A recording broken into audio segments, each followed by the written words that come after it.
All right. Now I want to watch from Jessica alone. Who would like to do a recap of last week's session? By the way, we've got 3 new people that were interested in Reddit. We're all like gung-ho to play. One guy is coming from Canada, and he's been playing GURPS for years, and he's closer to my age. And I sent him the digital thing. He's like, "Oh, I just want to do it in pencil and paper." I'm like, you can do that too, but I mean, it's a really good wizard. Like, yeah. I put on my wizard hat. So we got back to the Sabbatarian camp. Nope, first we got ambushed by the Forest God. No, first we got back to the Sabbatarian Oh yeah, camp that's on the boat. Right.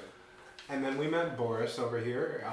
Are we sticking with Boris? Borisson. Did you get a new name? Yeah. No, Boris. We're still Boris. You can change Boris Borosovich. Lil B. Boris Borisovich. Yeah. Who And you could be blew this guy's German accent out of the water. Yeah. Yeah, that was pretty good That's actually. Russian. I gave him like 100 plot points just for that, just because you try and he doesn't even have to try. It's just like, Yeah, and that's what you should be rewarded for in life. When things come so naturally to you, Exactly. as German accents come to mind. We made our way off the boat into the downtown area. Brought the princess back and were rewarded some boons for completing our mission. Acquired the Shaggin' Wagon. Yeah, we got the Shaggin' Wagon. I am now the official patriarch of the Knights of the Order of the Dusty Rose, and I have indicted my first squire. you get to make him do stuff. By the way. You Yeah, get to make him like he's got a code of honor now, right? he does. Yeah. And he has to actually also, whenever you tell him to do something, he has to do it without question. Fortunately, this is just a tabletop game. So we're all gonna be okay.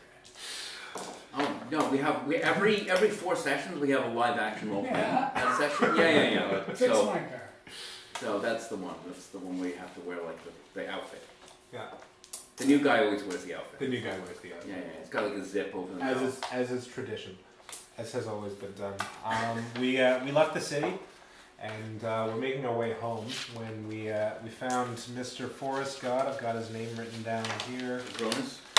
Yes, Agronus, the Lord of the Forest, who did not believe that we had the cojones, what's the English word for it? The testicles. The testicles. The testicles. The testes? The testicular fortitude. The testicular cancer to take care of the fetus, which holds. We can add that to the list of out of context RPG sessions. They didn't think we had the testicular cancer to deal with this fetus. Session title right there, John. The fetus is holding the stone of healing, the healing stone. Depends on what language you're speaking. The stone of stone.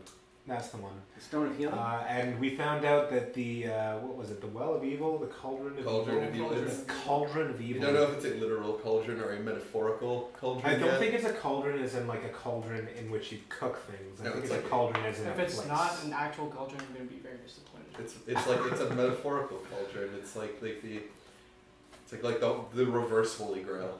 And we talked to Brother Benedictus. We told No, wait. First, you left at the part where I managed to convince the Forest God that we were cool guys. Yeah, by being a pussy. Whoa! Whoa. Okay. Okay. Do you want to fight Treebeard and have Vines? I've Vines really high penetrating several parts of karate score now. Karate versus plants. Plants are my favorite Karate enemy. versus a god. Yeah, let's go. Yeah, Well, he's I God. plants is a I feel like favorite it's enemy, God in okay. large quotations, and he's +2 actually against a plants. god per se. He's So a God with a small g. Yeah. Yeah. So Josh has some funky new bracelets, which Yeah. cause him constant irritation. No, it's only when I try and talk with him. I thought they were just always unpleasant. That's like it's not pain. It's just this isn't enjoyable. that was like when I got them, and now I it's have a like if I rash, try and you like. They're basically don't do anything unless I try and like pull on them or prod at them or. After that, we came back to the camp, and then chatted with Brother Benedictus for a while, and he told us in no uncertain words that we are the only people who can take this fetus. No, I'm remembering that wrong. He said, it's up to you guys. Yeah. And then we And retired for basically- the night. Looked at us like, yeah, you're probably going to die trying to Yeah. do this. I mean, But you've been given this holy. if you guys feel like you have to, I mean, we have other adventures over here. But if you feel like you have to, He was like, you guys should probably You can do do this. It's probably a good idea. Yeah. Oh, and we were supposed to not tell anyone about what we had with us Yes. at all. it was of Within great the camp. importance. We tell No one. nobody, No one. not a person.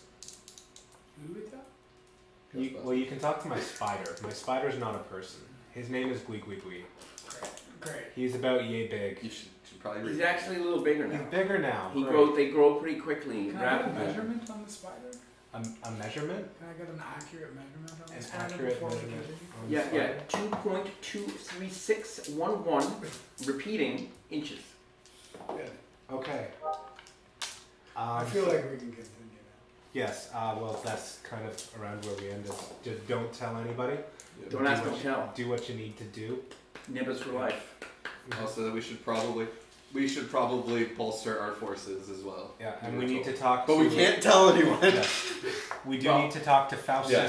Frommer, the scientist, the resident scientist of the alchemist of the caravan. Of The resident snake oil salesman. yeah, he has some The amulets charlatan. of mine on Hall's brooding vessel. No, he had his own thing. He had his own. He had his own. Did he have his own thing? Yeah, He's got his own like curio wagon. Alright. Right. Yeah. You don't remember his wife had like was extra His thick. banging wife. Yeah, Oh man, we hit on she that was, woman she was so hard. extra thick. That woman. Yeah. Extra thick. This was before we started casting, but she was pretty thick. That dick though. THICC, Yep. as the boys say it. Ooh, she a thickie. All like capital letters. I hate That's you so much. enough ass for the whole class, sir. Stop. No, Just stop. no, it's amusing me now. You could bounce a whole roll of quarters off of it at once. Yeah. Okay. Okay. So, anyway, so I guess you guys are heading to see the Faustus Frommer. Faustus Frommer. Okay. I requisitioned something from him that I hope is complete. Oh yeah, you saw as you're like. The daggers. Yeah, He you was will he was going to make daggers. me a crucifix out of the fucking evil daggers. My character's a devout Catholic, just so you know. In one of our first adventures, he prayed, and through that prayer... He hasn't prayed very much in the last little while, though. He's sort of fallen away from praying. You're supposed to pray in your closet, John, and Eddie is definitely in his closet. Right. Okay. So Also so you want to go to Belial's Bane? That is the name Belial's of Bane, that's yes. that's what Dr. Frommer's caravan is, and it looks like this.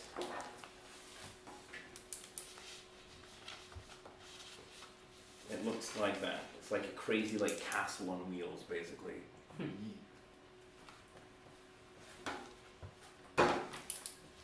Also, in touch, John. Did my encounter with Treebeard change my holy alignment at all, or is that still where it's floating? Well, what would you, when you? No, you're not changed in any Okay. way. No, you're the same as you were. Okay, cool. But you have those wonderful bracelets. Not anymore. All right. I just wondered if that did anything to my stats. Oh no. Okay. Oh no. If anything, well, you'll see. Oh, You gotta wait. You gotta wait and see what happens. Ooh-wee. All right. Here I go kill one again. All right. So you guys, as you guys walk through the camp together, everyone moves out of the way for you. There's the place where the caravan recently had some sort of a small time victory, killing tiny little, winged demons somewhere or other, and there's a whole bunch of wooden tables set up with people drinking and eating blood sausages, and like folding them into like thick sort of crusty bread, and drizzling them with some sort of odd-looking sauce. But as they see you coming, like everyone's like partying and drinking, and as they see you coming, everyone just like shuts up and kind of just like walks out of the way and moves out of the way for you. And you kind of, I don't know if you like, you already feel like not like better than these recruits or anything, but you just don't identify with like people that aren't. You guys have seen so much shit over such a short period of time, other than you, but I mean, you guys, most of you have seen so much crazy shit that you kind of feel a little like alienated, but you don't feel bad about it. You just feel like kind of disconnected from. Are they like their priorities are so much different to yours now, you know? No, but it's like we're passing through. Like, do we get the sense that they're like? Is it like a respect thing that they're going the other way, or are they kind of afraid of us, or is it a bit of? They're pretty afraid of you, for sure. They're really in awe of your character, Jim, because you know the Order of the Dusty Rose is sort of not famously known, but known enough that you're kind of a big deal around here. Well, I'm a knight. Yeah, that's right. You're sort of like the closest to aristocracy and royalty that the Sabbatarians have never had. It's always like a band of like ruffians and misfits, you know, nerf herders, right? And they're used to people like, you know, targeting stuff with their T16 speeder back home. You know, they're not used to like these, you know, these sort of lofty, non-womp rat killing, you know, really like fastidious, smelling royal. You know, you kind of have that like perfumery as you walk around. You know, they're not used to that, and the fact that you're one of their number now, or you have been, you know, before you were promoted, so to speak, they just sort of, I guess, like they don't really have understanding like, how to wrap their heads around it. Anyway, when you get to wait, before as we're walking through the crowd, I'm gonna just grab a tankard of ale from somebody's hand, gentlemen, and then keep walking. Okay. Yes. That like no one just like the guy who like lets go of his as you get close to him, he's almost like dropping it because he's so like freaked out, and the moment you pass, they're just behind you, there's like whispering, and you come like, but the crowd kind of like closes around you, you guys, because like you're not really, no one knows who you this are. gentleman is in the attire of a squire of the Dusty Rose. Well, he has a cape on. That's all he's wearing, just a cape? Jeweled rapier. And his clothes. Oh, you're still wearing your suit? Also, I have like, what the fuck's his name? A wolf eye. Yeah, that too. No, yeah, that's the thing. A dog. Gnarls. Gnarly. Yeah. Yeah. No, it's the, I have a sword that you probably want, because I picked up Delillian's saber, and his was like the Order of the Rose leader one. Oh, yeah, I want to trade. Yeah, okay. I'll swap it out. Yeah, there you go. Because you're probably more deserving of it than me. Okay, roll willpower, please. Thank you. You're wearing gloves, right? Yeah, that's a pass. Okay. Yeah. Okay. Nothing happens. Do I notice anything? No. Okay. No. It's not enough that you would like be like, oh. It's just. You know. Okay. Yeah. Anyway. I have to roll every fucking time to use this sword challenge. Well, it's not like the other sword. Depends. Okay.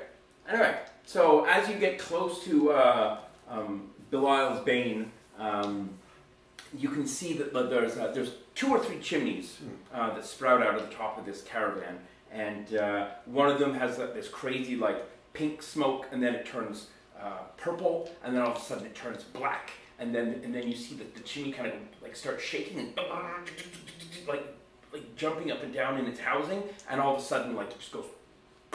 You see like the metal like swell, and then it's a crack in it, and then the top part just goes, and this flame shoots out, and then just black smoke again, and then all of a sudden it like you hear something like stick sort of in the chimney or maybe, and then all of a sudden the doors explode off the thing, and like not explode, but like the door opens, and you see Faustus is like like opens the door and just black smoke pours out of the thing, and he's choking and coughing, and all of a sudden you just hear shrieking coming from behind him, and he kind of turns around with this like horrible look on his face, and his face is all black, and then he gets this boot that like kicks him in the butt, and he falls out of the caravan into the mud on his face. And his wife is there just like yelling at him like, "What do you think you're doing, Faustus? You have ruined the caravan! What are you doing with these stupid experiments? Oh, hello, boys! Come on in for some tea! You stay there!" I go in for some tea. Yeah, I follow. Okay. So there you go. So you go in for some tea. She invites the two of you guys in as well. She's a sort of like a German Frau. She's pretty curvaceous. She's got a big booty and a large bosom, ample bosom that's barely restrained by the clothing which she wears. And she takes you around to the right-hand side inside the caravan, opens a little like kind of a folding door, like a pocket door, and you see inside this little room is the little kitchen where you guys sat and had tea last time, and there's a beautiful fragrant tea kettle on the stove, and it's boiling away, and you can see the tops going. It's the smell of. You played jazz music earlier. Yeah, still playing. Okay, Google, pause music. Okay. No, it didn't work. Stopped for just one. No, it didn't. I thought it was. Anyway, so the smell of kind of like lemon and ginger fills the room, and she pours out 3 very, very fine china cups, like sort of. They've got little the china, fine bone china that you can almost see through because they're so nicely made, and there's little dancing bears on them, with little, and they're on little balls, like colored balls, and they're like juggling. And she's like, as she's filling them, she's kind of like tittering to herself. She's like, ooh, pouring the tea. And she like hands out the cups. She's like, "Shortbread, boys?" Oh, of course. So yes. She gets some. She opens the oven, and this beautiful smell of vanilla hard biscuits comes wafts out into the air. And she puts it on, and then she looks, and she kind of like. This, and you see that Faustus is standing at the door to the kitchen, and he's wringing his cap in his hands, kind of consternedly. And she's like, "Come in, Faustus, come in." She takes out a little handkerchief, and he licks it, and she clears the soot off his eyes, and around the inside of his nose, and around his lips like this, so he can sort of see, and she hands him a cup of tea, and resting on the top of the cup of tea is one of the shortbread sticks. She says, the rest of the caravan is quite dirty, except for the bedroom, so I'm going to go sit in there, and you boys can just sit and talk. And she heads off. She leaves. Okay. Faustus kind of looks around you all. It's like, "It seems that the world has worn you down quite considerably, gentlemen. I can see the cold, blank stares.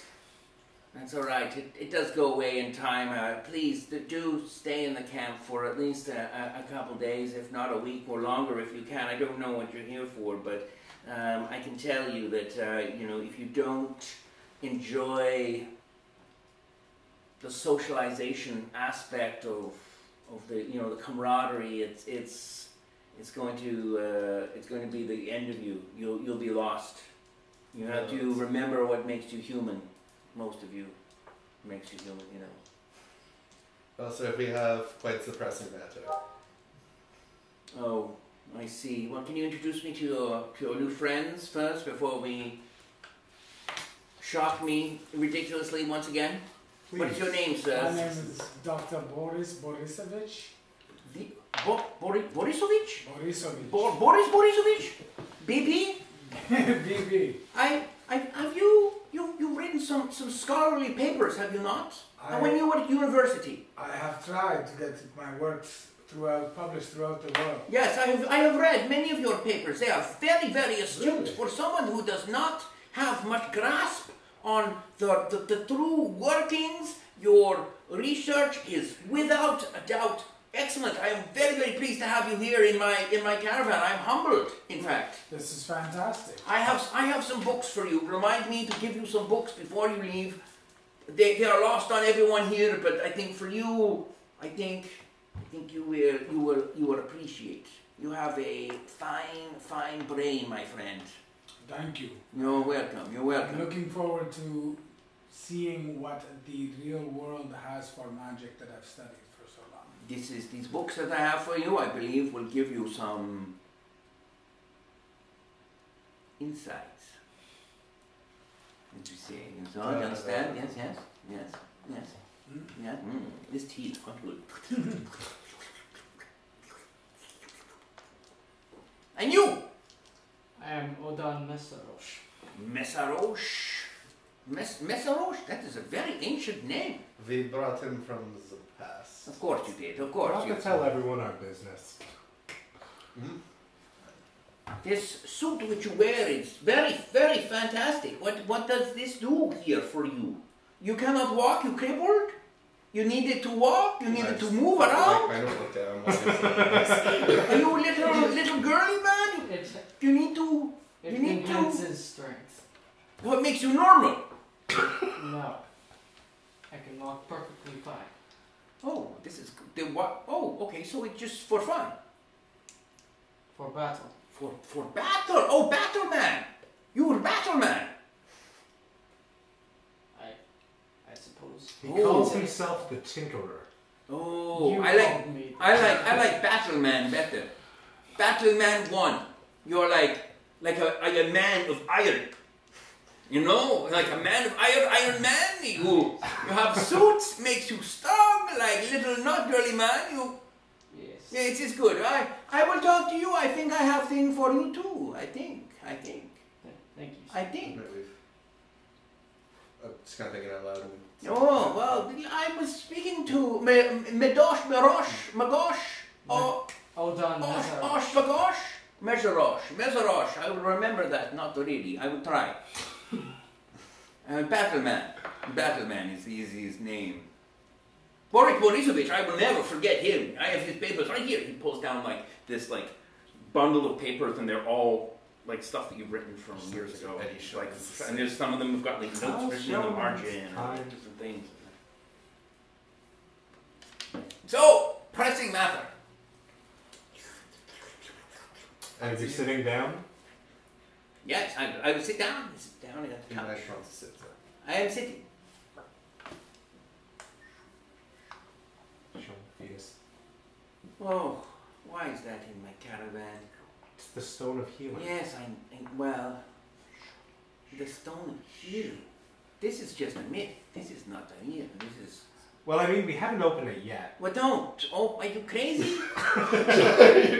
What the fuck? You're crazy. You're gonna open that? Once we get to the Cauldron of Evil. Why don't you just put the baby in the cauldron? Bye-bye! Because I'm very curious. Okay, well, you may kill everybody. Yeah. And I don't mean like everybody around you. I mean on the planet. But Like everybody. why is it called the Stone of Healing? If you kill everyone with it. Well, because it has to be placed. The myth says that the stone of healing can heal the cauldron, and the cauldron is the cauldron that has birthed the evil into the world. So I'm starting to think opening the fetus may not be my brightest idea. So it heals, but it heals the evil. And so to be able to hold on to this, it will blow you apart. You need to have a strong-willed person to hold this. And I don't know if this person exists. I don't know if this person exists. I don't know if this person exists. This person might not. The existing of this person, I do not know. How could we test our will?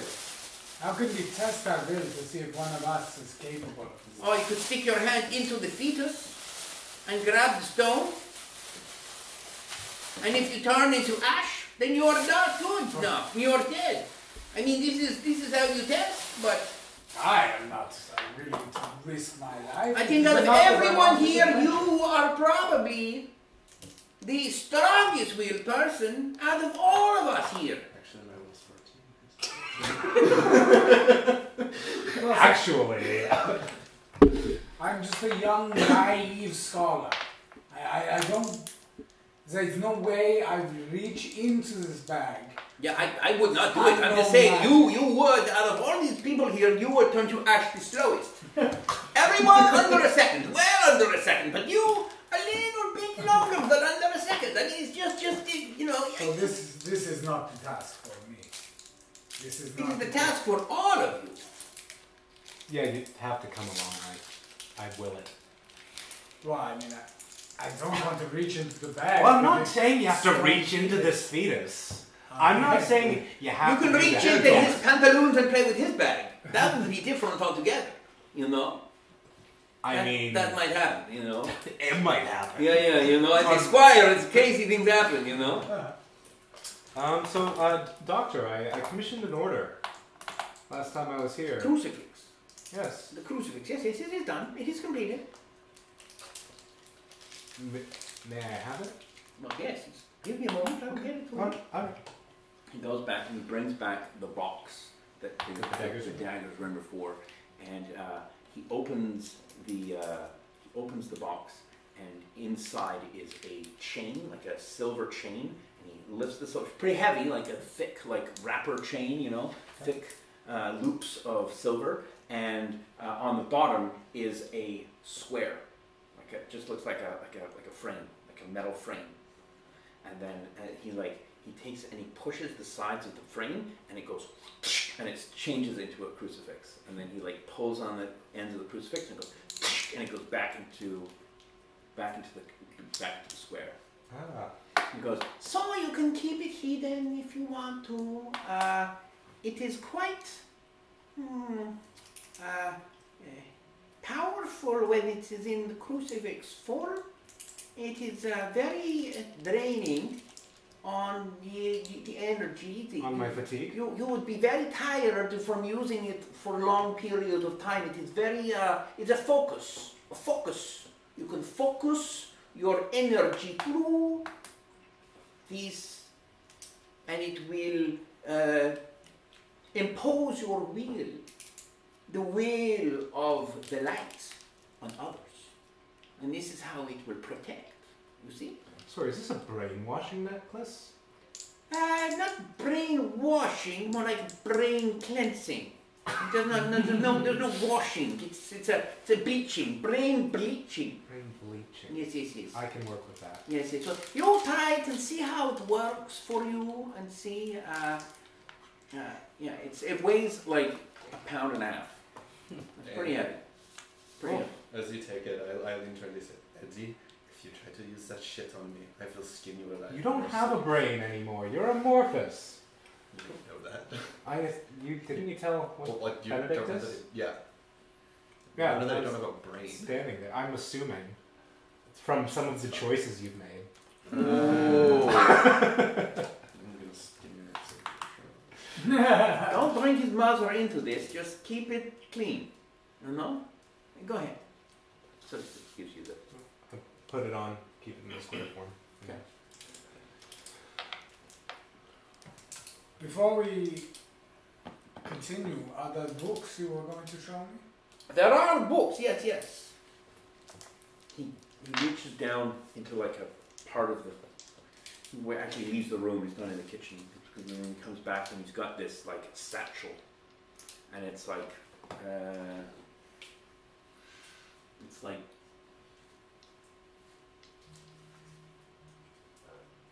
sort of like this, and then another one,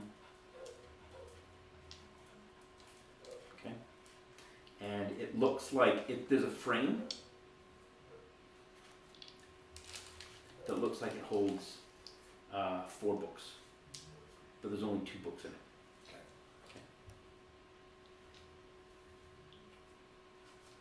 Okay, and this one has a little fire on it, and this one here has a little, what should we call it, with a little, a boulder, and this has got a strap on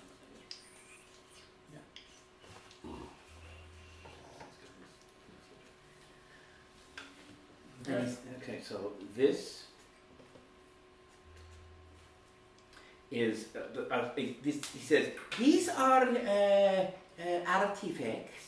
Is the word artifact? This is artifacts from the Rufus. Rufus was a scholar of the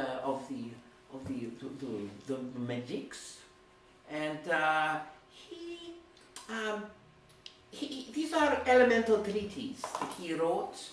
They have some, from what I understand, I have difficulty understanding much of the text because it seems you need some sort of attunement to be able to read properly. When you open the books, the words seem to be in and out of focus. It's very difficult to read for me. And so what I understand is there is some, like encrypted magic content. I do not know. All I know is that these were entrusted to me by an old man who used to be part of the caravan, and he is dead. He died, and he gave me these sort of on his deathbed and said, "You will know who gets these." And when I read your papers, I thought I will keep these, and I will hope at some point I will go to Moscow and I will find this Boris Borisovich and I will give him these. But now you're here, and Providence is very great. It is indeed Providence. There are other books that go in the sets. He only had the 2. So I do not know where these other books are, where they work, who they go in, but you find these other books or papers, you can fashion a book and put them in and hold them all together. I do not know if it will do anything special, but this is for you. You no one else, just for you. Thank you very much. Yeah, you're welcome. You can keep this piece here. I don't think there's anything of importance on here. You can keep it if you want to. So I would eagerly sit down on the floor and just crack open this book. Okay.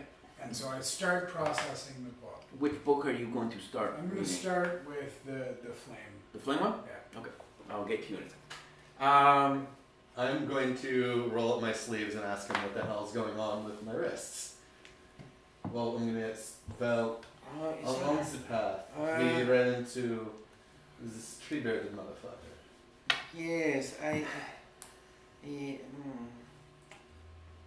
This is above my pay grade, as they say. This is. They do say that. This is magic that is. I don't expect you to be able to cure it. I just would like to know what this will do to me. There is something called the source, which is like the pure essence of where the energy for magic comes from, and it's drawn from the earth. And it's drawn into all the trees, into the air, into the water. Everything that is living, anything that is not living, everything that is on this planet has some level of source on it. However, some say that deeper in the ground, the source is stronger, and there are pockets of like pure source that you can pull from the Fiji Springs, the artisanal source. And they used to call the source the Radio Shack. Yeah, they did. Before they did, and now they have changed it entirely, and it's gone out of business. Very terrible. But they say that this source can be molded by those who are pure products of the source. So I would guess that this tree lord, woodman that you speak of, Captain Timber, whatever he is, stick boy. No, Captain Timber. Captain Timber. This guy, yes, you said Captain Timber. You said, no, you remember my brain. It's good. You see, it's not as good as Boris Borisovich, but he's close. He's close.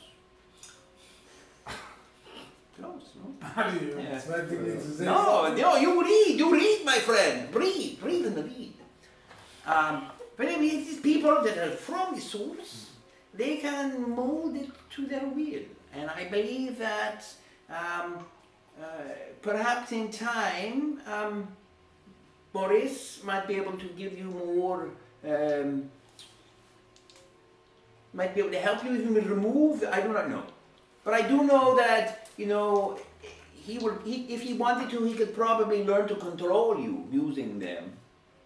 You know, if he wished, if you were, you know, but I think that they are there as to keep you under control. That's what they are. They are control mechanisms. So my guy looks Wonderful. and that looks like that. They will sort of keep you. You know how like a horse, it has blinders, so it cannot see things that will be like distracting? Yes. These are like behavioral blinders. If you try to do things that you should not do, Wonderful. you will sort of be shocked, but not really shocked, more like squished from the inside out. You could leak, perhaps. I do not know, like this is, Wonderful. like this, these are again, these mythical, you know, we'll see how it works. I don't know, maybe he did to test you, but I think it's probably something to do with the stone of healing. He worries that if you get exposed to the stone, that you will kill all your friends to possess it and then take over the world. Wonderful. Place my hand on the purse casually. And I know you have the best intentions, but you know this is this stone is, you know, quite powerful. If this is the real, the stone of healing, that will, you know, this is the big thing, the grand poobah, as they say, you know, in some place. In some place they do say grand, the poobah, grand. It's like a big poobah, but it's like the biggest poobah. It's like if you could see like if I could list out and place on this table all the poobahs in the world, this would be on that one, like the bigger end, like probably the biggest poobah. You know what I'm saying? Yeah, anyway.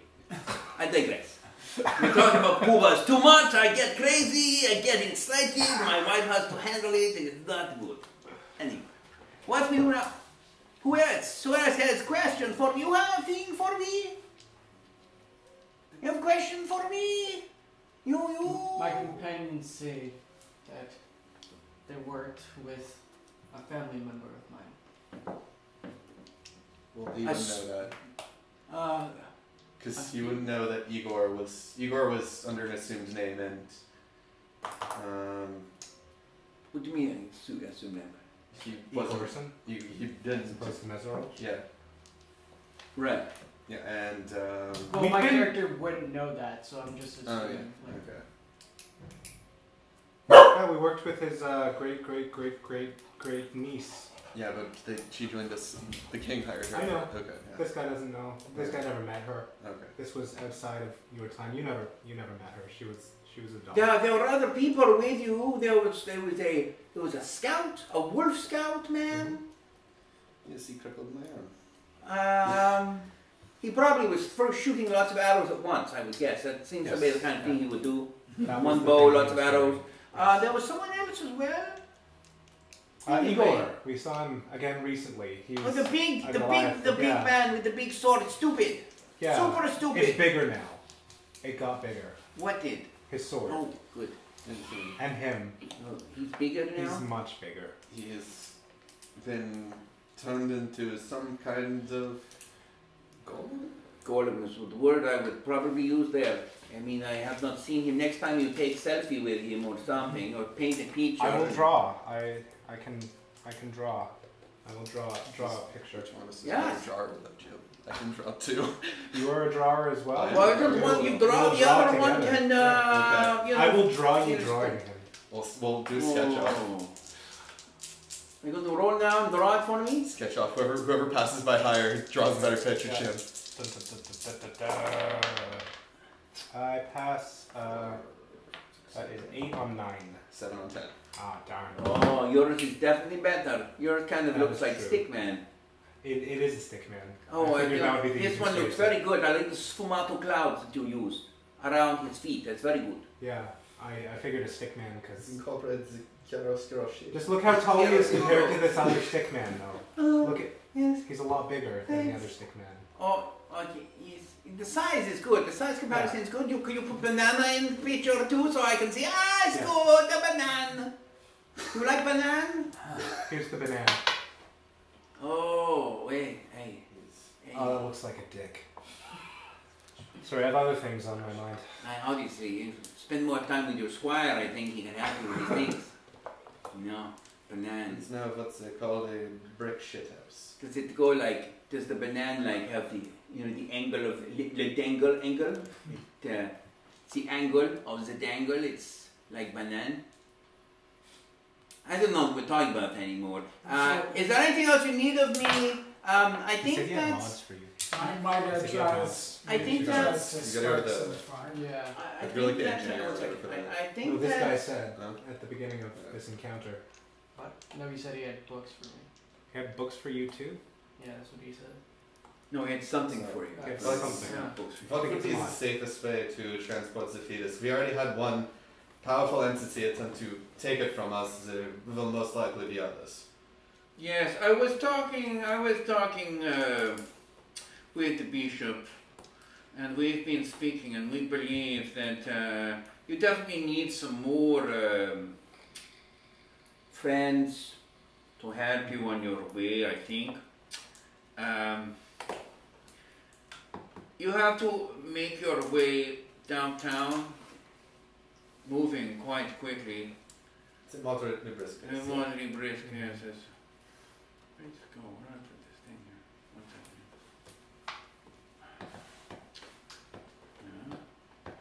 Yeah. He said you should go and make your way to St. Petersburg.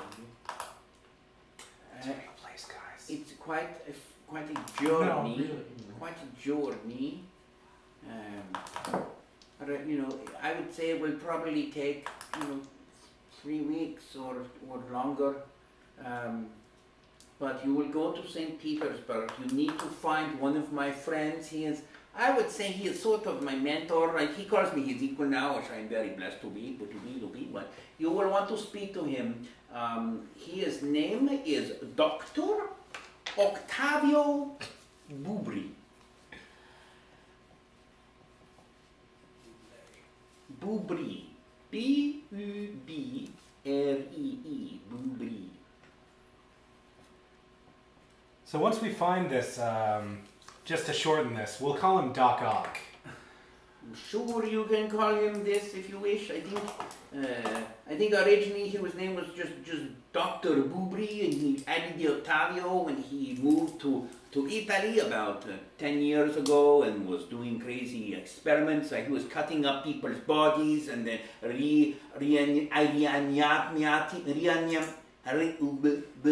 reanimating them with the electricity. It was all. He was reading the notes of some crazy German doctor that was the forefront in his field. Anyway, I don't know these things. All I know is that he had to leave quite quickly where he lived in Italy and head away, and he is now in St. Petersburg. He has a workshop there, and he has something that you will need to get to the northern Siberian wastelands to be able to hopefully find this called the revival. Sounds like a plan. Very good.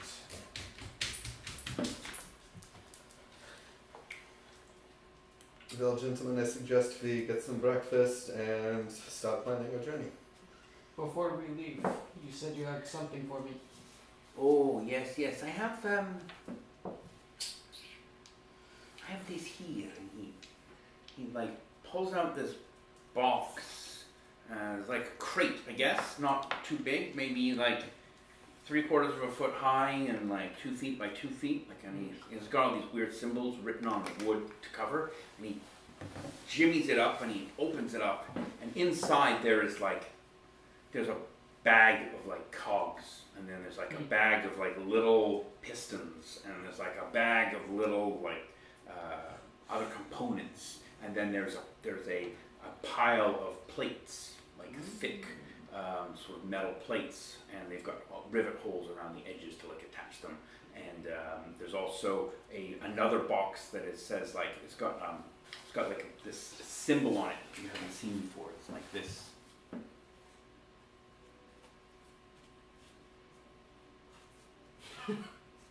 Like this. And there's all this there's Russian, like red Russian text, backwards K's on it, something like that, and like exclamation points. And this is in this is in this box that's like a metal tin, and like it's and the entire party now has cancer. It's welded. It's got like welded edges. And it's like there's a couple parts that are sort of like a little bit rusty, and he's just like, these are pieces that I have found in my travels of the last 15 years or so. This box I bought from a traveler who said that he got it aboard the World Cutter years ago. I don't know what it is, but it looked like something that would be, he said it was from mechanical, so I fear if you wish to do something with your battleman suit, maybe this will help with the man of battle. I do not know, but hopefully it will come of use to you. Thank you, sir. You're welcome. Please. No thanks for me. I hope you enjoyed your tea. My wife talks about you quite a bit, especially you. Oh, so I was supposed to wink to the camera, but I winked at you. Well, it's fine. I can see now why. I mean, you're a wise man. You pairing up with this man. Just make sure you don't forget your studies. These are important. You do not forget. There is something I feel I recognize about this box. Do. Well, I have cryptography and symbol drawing. Okay. I wonder if my guy recognizes any of the properties on this box. Well, or the Russian. Well, on this one here, you can roll on. Do you have anachronistic science? Anachronistic science. I have alchemy, archaeology, astronomy. Yeah, no, you don't recognize. All right. Yeah, there's a specific science that you need for. All right. I thought maybe my Russian would help. No, it's modern Russian. Oh, as in postmodern Sure. Russian. Oh yes, sir. That reminds me. No, not you. Yes. Picked this up off of a traveler. Well, picked up a traveler on the World Cutter as well, and I show him the weird belt with the clock mechanism that we took off of that one guy. Yes, this is very similar. This is similar. This is a. Yes, I mean they're clearly related in some way. This is. I'm not a man of engineer. I do not know how this would work. This device you have is curious to me. I would say he like puts his hands over it like this, and he takes his hands away. He's like, no, this is devil work. I do not wish. This is very strange. It has the weird numbness, tingly numbness to it. It's not of this time or world. This is not for you to be playing in this sandbox, you see, Doctor. I think this is not for you. Very well, sir. I'm just going to put it back in the bag. He finishes tea, he says, he kind of has this weird face now, like it's sort of like his eyes or his face is sort of like clouded with kind of like confusion or consternation. He says, I must go and see my wife. Can you please see yourselves out? I will see you at dinner. Thank you for your time, Doctor. So I can tell you now, like as you're walking around and reading this book, when you open like this one here, the plain one, as you read, like you feel like the pages are like a Kindle, like an ebook or tablet, like it's like lit backlit. It feels like the pages are backlit, and you can read it in pitch black darkness. When these guys see you reading, it just looks like they're opening a book in pitch black. You can't. No one else can see this light. Only you can like read these. And it sort of feels like as you're reading, it sort of feels like you are eating. Like you're sort of like there's the hunger that you didn't realize that you had, and you are sort of consuming the information. And as you read, it's sort of like almost like not like it's delicious or it's tasty, but it's like each word that you read sort of pulls you onto the next. And as you read, the rest of the words like are out of focus. And then as you read, it just becomes clear, and then you read that word, and then it's like you almost discard it, almost like a piece of Kleenex. You're just like, don't need it anymore, I understand it, and you just keep on. It sort of pulls you forwards, through. As you sort of leave the caravan with these guys, and you're kind of walking around the camp reading, as you're reading, you start to feel like you're kind of, like you maybe, the book is, like 600 pages, something like that. You get through about 12 pages, and your eyes start to get like sore, and you start to not get a headache, but you're sort of like with this, and it's sort of like the reading becomes slower, and it becomes like you're sort of putting more energy into it. Do you want to keep reading? No, I think. Well, I can try to keep reading. Yeah, I'm just asking you. You don't have to roll. You can just tell me if you want to keep reading. It's not. I can try. I can try to keep reading since we're still just sitting in the caravan. Okay. No, this is after you leave. You're like walking out the caravan. You're all walking out the caravan. This is like as you're walking around. I'll put my books away. Right. So as you if you start to keep reading a little bit more, it gets like a little bit more difficult, and it's just like really exhausting. And you sort of break out into a bit of a sweat, and then you get this like little nosebleed, and you're like, okay, I'll just stop reading. Don't get any of that blood on your clothes. Not the cape. It's a nice fucking cape. He said no expense. I spared literally every expense. All right, I'm gonna get myself a beverage. Someone else need it? I'm gonna eat. Speak amongst yourselves. It's a nice drawing. It's a nice drawing. I'm gonna pee first. God damn it. It's the goddamn bag.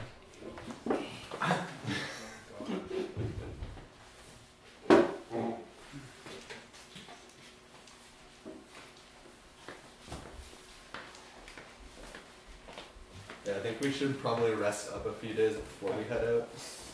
That's a good idea. Get like properly equipped. I want to fuck around with my mind bleaching thing. Exactly. Just test out the new recruits. That's what they're there for. They're the fresh meat. They're Oi! red shirts. You! Over here. You want to see something cool? You boys watching it? Just falls to the ground screaming.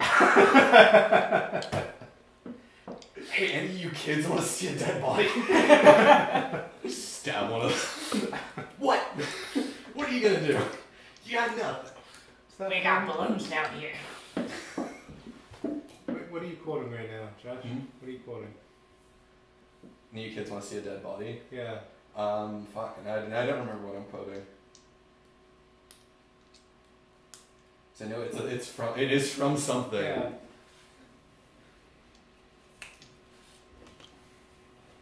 I don't remember. Hey, you kids want to see a dead body? Stand by me. That's enough. That's the plot of that movie, though. Hey, you kids want to see a dead body?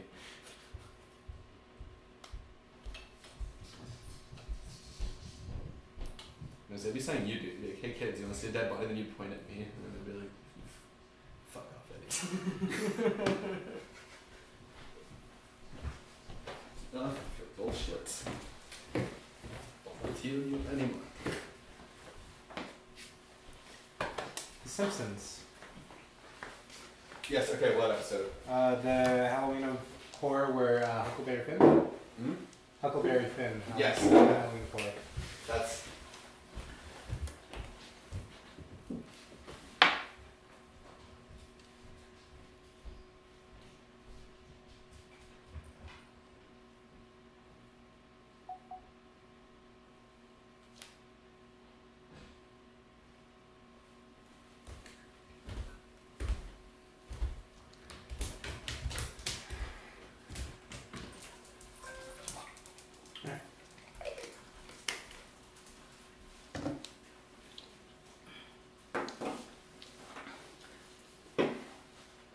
You guys talk about it.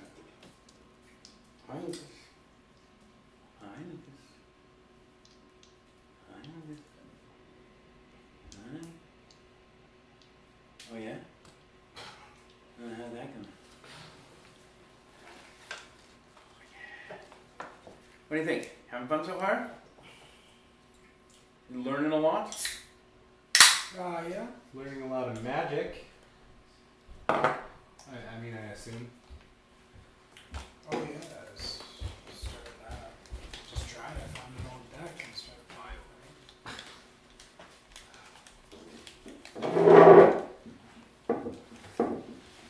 It was a good peek. I'm glad. Roll for it. Okay, to be honest. So, Ooh. Whoa. What are you 6. Rolling. rolling Think on we're see ready. if I had a good peek. Apparently it was good. 6 on 10. Is that what you Peeing rolled? skill? Yeah. Yeah. Well, I guess I could roll on erotic art. to write your name in the snow.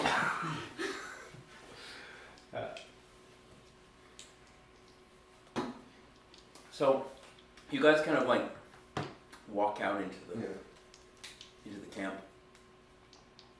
and you sort of try to get along with some of the, the people. And it just isn't. You're just not feeling it. After a couple hours of sort of small talk with some of the different people there, Brother Benedictus comes out of the main sort of battle tank caravan, and he invites you all inside, and there's this gorgeous, delicious feast of roast boar, with an apple in its mouth. This really traditional Russian dishes, all this wonderful food, and he just kind of doesn't even say a word. He just sort of there's extra. It looks like the table is always only made to take him, but he's found some other chairs from different places, kind of cobbled them together from different places. And this place is mostly like a war room. He lives. It's got a bedroom and a war room. That's it. It's the double dining room here. But anyway, he's managed to cobble these chairs together from different places all over the camp, and he kind of motions for you guys to sit, and he pours wine for you all, and it's a delicious red wine, and you all eat in silence. It's sort of like he identifies with the solidarity, but solitude that you guys all sort of feel to some degree. I mean, you guys a little bit less maybe, but these guys feel it. So it's just nice to have people to eat with. And it feels good to have someone else who's sort of. You think he kind of gets it. Yeah. He's seen some shit too. Yeah, seen some shit. Probably more than us. Oh yeah. This life would be so lonely. Who would think so lonely? Used to got my best buddy, Doctor something. Yeah, you don't remember. Yeah, I don't. You're my best friend, but I've never taken the time to learn your name. And at this point, it would be too awkward to ask, but I'm sure you'll tell me anyways. Yeah. Just call him Doc Siegfried. Because that would be his proper title. Dr. War. The immortal Dr. Creed. Iron Doctor, defender of Kunlun, sworn enemy of the Hands. That was a horrible show, but Yeah, it really was. I was very disappointed. Oh no, I like how we all have a title now at this point, essentially. Got the Doctor, the Scholar, the Tinkerer, and the Boxer. Battleman.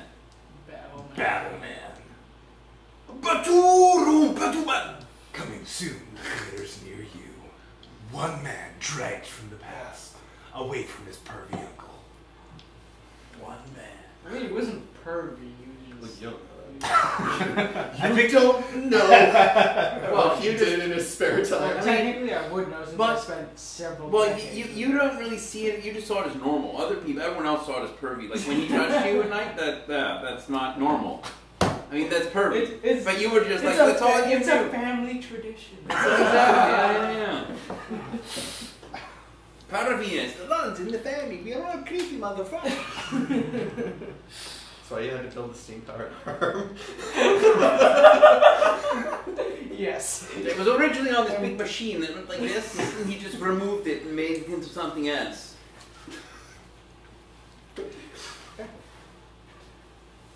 Alright.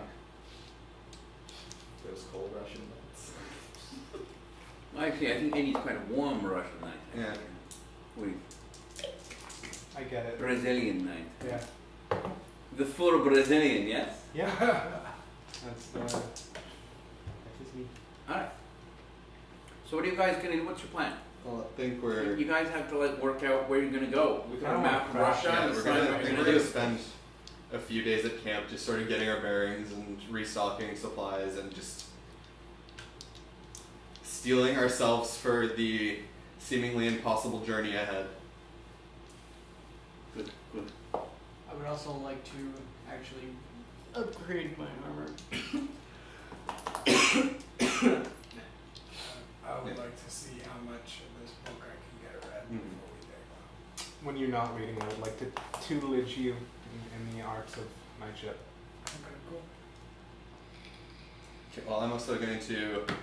So, sorry, so do I add night, or do I just make a note to myself? You make for now. For now, you just make a note for yourself. But so you're in a place called, well, in Russian it's called Tomsk. Okay.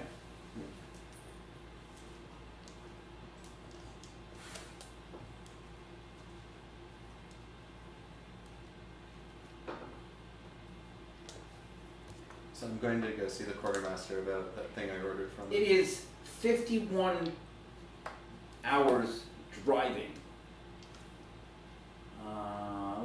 Let's say that bicycling would be like horseback riding. They kind of have paths now for bikes. So walking then? Walking, but like at 1.5 times the speed? 1.75? What do you guys think? So you can take off. So it's 804 hours walking. Jesus. Okay. So 400 hours bicycling, horsebacking, I guess. Okay. Let's say. Yeah. So And that what's- that doesn't account for like us having to stop and sleep and eat out. That's about a month travel, a month and a half. 16 days. Yeah. 16 days of constant Non-stop. Yeah. So like a month and a half. Right. Oof. So yeah, gonna take a few days. Well- and I'm assuming there's at least a town or two to stop in along the way. There's plenty, but Okay, again, the so- way it works is that, like, I mean, I'm just using like the modern map of Russia. I mean, there is a map, the world map, but I can't show it to you because you don't have it. But like, you know, I mean, in the initial sort of introduction to this game, you learn that because of like steam travel and steam technology, like the bigger cities have a lot of steam powered vehicles, and like all the houses are powered by steam, and everything that it would normally be powered by electricity here is powered by steam in all these other cities. So a lot of money is made from, well, not necessarily money, but most of these places that are these little tiny towns, all they do is they cut down trees and they put these trees on sleds, and they bring the sleds to bigger cities, and those bigger cities put them on trains, and the trains bring them to the main cities, and they use that as fuel. I mean, there are some places that you know, obviously, if you're extra wealthy, you can use coal to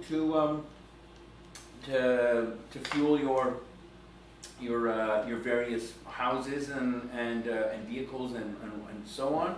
But because of how cold and the permafrost is just ridiculous in Russia, you know, especially now, it's like almost always winter. Cutting into the rock to get this coal out is pretty much an impossibility. The only way it's coming is from a mine, which is already underground, which is cold, and now is often inhabited by evil, various things that are evil. And so a lot of the other coal gets shipped from other places in the world at a very high price.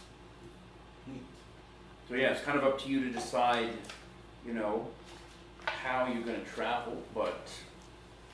I have some knowledge of Russian geography as well. Good.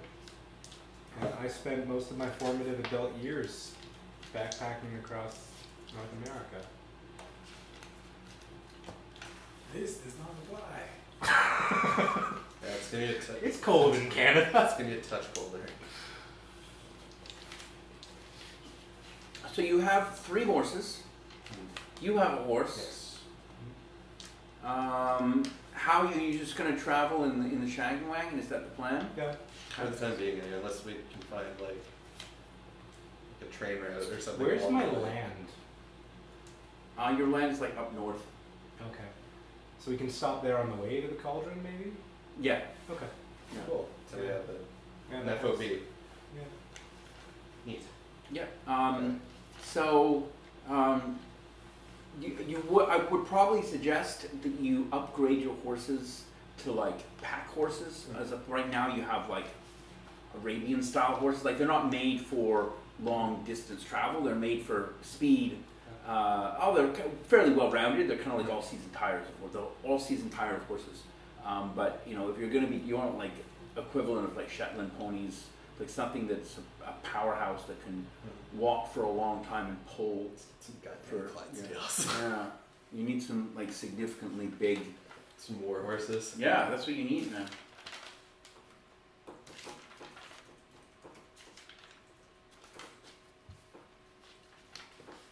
Let's see if there's some Russian. Belgians, they're called draft horses.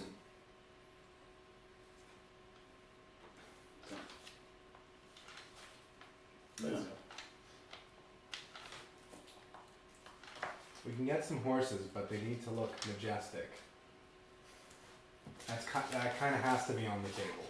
Well, you're probably the one bankrolling it. Yeah. You have all the money. Yeah. So who has all the money? You guys bought them. How much money did we get from the last? We got 2,500 gold. Plus, I want to say, what did I leave off to the left? Minus a handful scattered across the Are we 600, just leaving that there? 600 gold pieces floor. We didn't apparently. say anything about picking it up. Okay. We kind of left because the ground was all. Yeah. So we'll just leave it there. It's good decoration. Handful. Did So, did you use 2000 sealant? So we have 2,600. Me from 2013. Use No. sealant. No. No. The penny floor. This joke is dead. Moving on. You're- Moving you're- on. you're- Yeah. you're So dead. this is just called, they're just called a Russian heavy draft horse, and it's a breed that is assembled from a bunch of other big breeds. So it's like a giant mutt powerhouse horse. The breed is known for having excellent traction when pulling weight because of its short legs. The Russian heavy draft has a neck that's thick and well crested and has a docile temperament. It is agile and energetic and is good for rough terrain. It is an easy keeper that is tolerant of the cold and has been able to pull more weight relative to its body mass than any other breeds developed during the Soviet period. Horses reach physical maturity at an earlier date. The breed is also known for its good capacities at producing milk, which is fermented and drunk. In Russian, it's called humis. Great. You guys ready to milk some horses?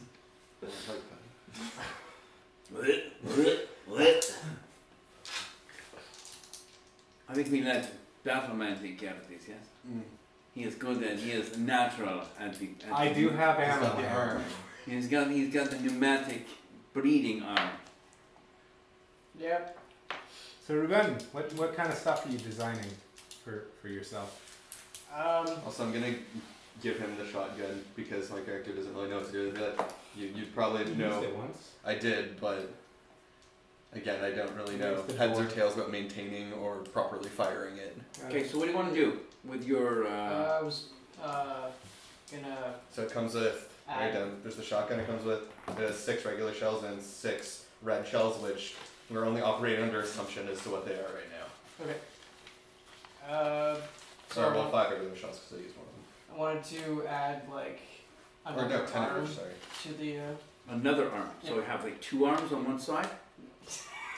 no, That have would like actually be not I bad. only have one arm that's armored, and Right. the other one is exposed. So I wanted to armor up Okay, exposed okay, arm okay, sure. and upgrade the steep tank. Okay. Then I was gonna add onto the current, my currently like armored arm. Okay. Add like a blade that'll shoot out like some sort of spring contraption that can like spring out like a relatively small blade. Okay. You gonna look in the box of crazy stuff? Yep. Yeah. Okay. So which one? So most of the stuff are just components that you Yeah. can use for building other stuff. There's armored plates that you can use to armor it up. Okay. But know that if you use the armor, the armored plates are going to make the suit heavier. Okay. And so if it's heavier, it might you can also increase, like it gives you +1 strength now, right? You can increase that to +2, +3, +4, +5. And you might have to do that in order to make up for the weight. Yeah. Like when you're walking around, you might be walking around encumbered. It's going to be, you're walking around is heavy. Yeah. And then in order to, right now it's at a weight where you can handle walking around, whether it's powered or unpowered, it weighs about the same. It doesn't detract, it doesn't encumber you anymore. But as you start bringing up the weight of it, you need to bring the strength up, not necessarily to do more damage with punching, but also just so that you can bear the weight and travel at a normal speed. Yeah. So, like each of the armored plates, you'd need, I guess you would need 4 to armor the body, and each plate weighs 10 pounds. So that's like 40 more pounds of weight. But then it would give you an extra DR of 10. So you've got 6 on the suit now, and so you'd have 16 DR. Now keep in mind that the way the armor works is that it's not like, there is certain damage that will bounce off it, and then there is certain damage that will penetrate it, and there is certain damage that will damage the armor as well. So depending on how you're getting, like you'll be able to get hit with a cannonball if you armor it to 16. Right. Like it's pretty severe, like it's significant in terms of like what you can handle with that. So you want to, so right now the steam tank is how many seconds? 15. Okay. Yeah, 15 rounds. Okay. Okay. So you can double it to 30 seconds. Okay.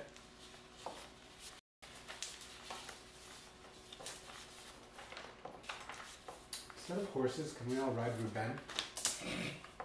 We'll just continually fill up his tanks. I'm just trying to think outside of the box. Okay. Outside of which box? Can't get anything done Okay. in that box. So you said, so now 30 seconds. What was the other thing you wanted to do? You wanted to armor the other arm? Yeah. Okay, that you don't have to write anything down for that. And you want to add the blade on. You want it to like shoot? Like the blade shoots? No, just like comes out as like a blade. Oh, like a retractable blade. Yeah. Okay, yeah, okay. And does that when that shoots out, does it do like damage? Like can you like put your fist on something and then like put it against someone's head and then shoot the blade and it goes through their head? Or is it like it goes out and then you start punching them with it? Should rig it up so it becomes like steam powered. So like the pressure of you can like vent excess pressure of steam to force the blade out. Essentially make we could do that. We could make it so that like you can just extend it with normal, like when it, obviously our suit has to be powered to extend the thing, but if you want it to extend out with great velocity, then it costs you 5 extra, you use up 5 seconds. Okay. And it'll like shoot out with tremendous ferocity. That's a good word. Furious vengeance. Yeah, the vengeance blade. We're gonna call it the vengeance blade. Battleman's vengeance blade. Yo, that's a really good name for like a late 90s image comic. Battleman Vengeance Blade by Todd McFarlane.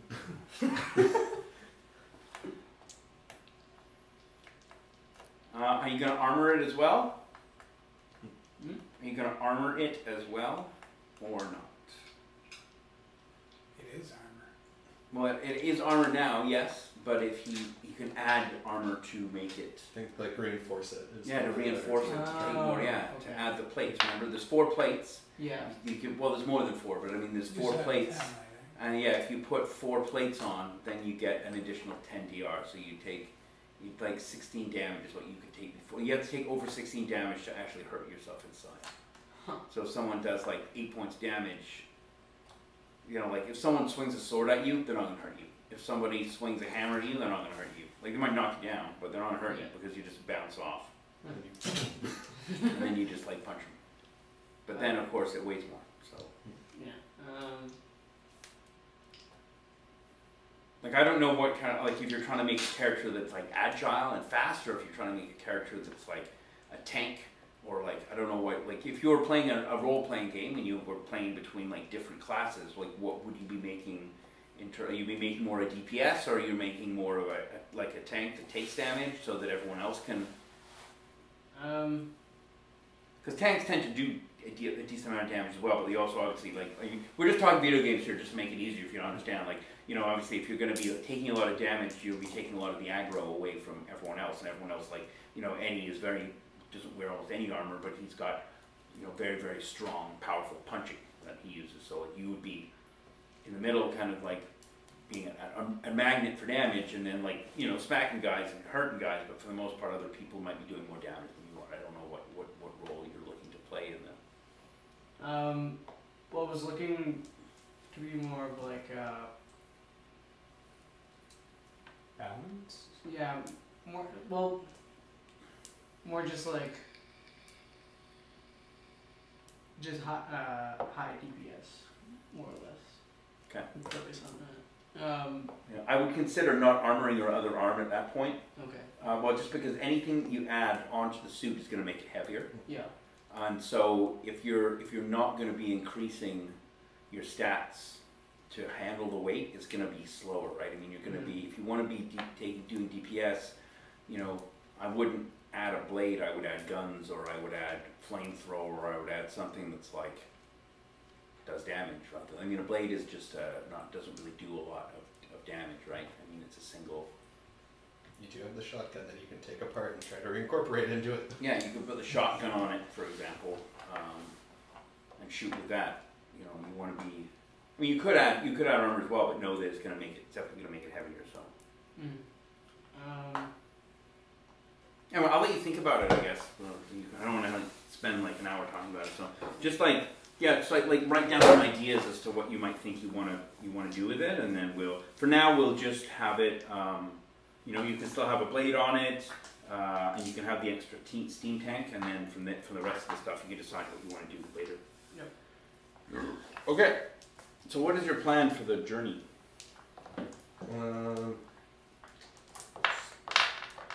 Well, do we have like in the caravan, is there any kind of like map? There are maps, but they don't really go too far, and they're pretty generic in terms of what content is there. I mean, just to like get an idea of what settlements we could stop off at to get food and water, so we need to know how much we need to take along with us, so we're not like, dying of dysentery on the side of the road because Eddie drank bottled water. Well, yeah, I mean, you're looking. You can store probably. You can probably store safely like 5 to 7 days worth of food and water for all people, for all 4 of you. So you're going to need to stop every 5 days anyway to get supplies. So you can sort of look down the map and say, we're going to stop here and this place. Hopefully we'll be able to get food, but a lot of these, the thing that with this world is that new settlements are springing up, and old settlements are falling to various evil, nefarious things, demons, but also bandits. I mean, bandits take over towns and then start running them for themselves. And if there's a sawmill that's very popular, that's putting out a lot of wood, a bandit leader will go in with his buddies and take it over. You made this. No, I made this. Yeah. Okay. Well, I have geography of Russia, and I have the astronomy and astrogation. Huh? So you're So gonna hopefully be. we won't get totally lost. That's actually pretty helpful. So you're gonna be the Navigator. navigator. Okay. Yeah, we can get this cool silver ship. You go into. Oh, flies around. And you get an 80s haircut. No. Speaking of, did my hair grow back yet, or am I still like corpsey looking entirely? It's only been like I know. But 2 weeks. How much have you had to grow back in 2 weeks? No, you're very corpsey looking. Okay. You're actually more corpsey looking now than you have a little. You make Oh, most those people unholy uncomfortable points, just yeah. by Okay. Well. existing. You look pretty terrible. Yeah. Well, I'm gonna stop before we leave. I'm going to the quartermaster and getting my Mask. my suit that I commissioned. My leather. Your plague. Suit? You're what you call that? You're wearing that. Hmm? You're wearing that plague doctor. No, I'm not. I nose? like lost that a while ago. I would I'm say that your face is probably the worst part about you. I Like, know. everything else, people can't see your like saggy titties and like, or, like the rest of like. Didn't your, we get bandanas? Hmm. Or did we just get all caught up about ordering clothes and then ended up getting none of it? Oh, we got none of it because we ended up getting thrown back to the future. Yeah. Because you could probably get like a bandana. Oh no, I'm gonna get That like wouldn't hurt. I'm gonna get a mask or something. But yeah, no, I got my. So I guess it would be like standard leather gear that I get. You get enhanced leather gear. Okay. It's leather gear that has metal plates in it. Okay, so what's my? I also have the. While I'm at the quartermaster, I'm gonna get in and assess the suit of chainmail that I took off to Lillian. Yep. It's incredibly lightweight. Yeah. Suit, and it could be incorporated. You could wear it underneath. Yeah, no, that's what I'm That's asking. Do Yeah. do I know what kind of protection I get from it? But I like. Yeah, you would get.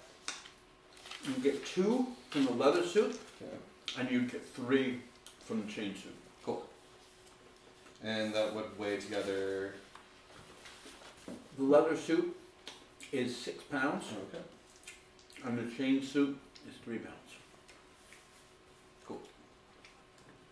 So no, gotcha. And it's got a big L engraved on it. L for leather? Lillian. Well, I'm not gonna see the chain. It's under my stuff. Or are you gonna wear it on top? Sorry, you're gonna wear it on top. No. Pink, like pink. Also, it's well. So my new. Also, I'm gonna. I'll rock an eye patch and my old hat again. Okay. And like a big. What's that? Wasn't that like a horrible song that you had some playing last time? Fucking everybody, fucking everybody, fucking. Wasn't that the song? You think? I've got a baby body, got a baby body. And he's got a pretty. He's rocking a pretty big scarf now too that he can kind of just pull up if he needs to. A scar? Scarf. Is it like Like a a muffler. Technicolor scarf? Like No. a 7-foot long Technicolor scarf No. worn by a doctor? No. Okay. Well, no, my character like. Well, what my character's wearing now, he's got the pretty much an all leather. Like you can't get the leather down, you know. But no, like think Captain Harlock, but not as like garish black and red. It's Captain Harlock. You know what Captain Harlock is? No, who is it? It's like Space pirate. yeah, classic anime. From what television? Captain Harlock. Yes. In fact, Captain Harlock, space pirate. Yeah. Butt pirate? Yeah. Haha! Yeah. But minus the giant skull and cross. It's just like black and just like regular dark leather and like fur color. So you have no like there's no two-tone colors on it at all. It's all No, black. it's right now. It's all like standard leather. Do you have I'm gonna like stick you have out metal, my big sword metal from- buckles and spikes on it like Ghost Rider? Like No. what is it? No, but on the back I have the Sabbatarian crest. You should On probably the back at of my least jacket. have a little bit of pink just to fit in. No, it's fine. It's kind of the party color. It's fine. It's your color, not the party color. When he's not wearing it, you can paint it or dye it. Dye Yeah. it pink. When you die, I'll pick up your cloak and wear it in your honor. Thank you, because that's gonna happen when I touch the thing. Okay. Before we go, I would like to get a new sword since the prince bent my old sword. You can get another broadsword. Yep. They're not it's nothing special. You can get a regular one for free, Mm-hmm. or you can get a silver one for 10 silver pieces. That's basically free.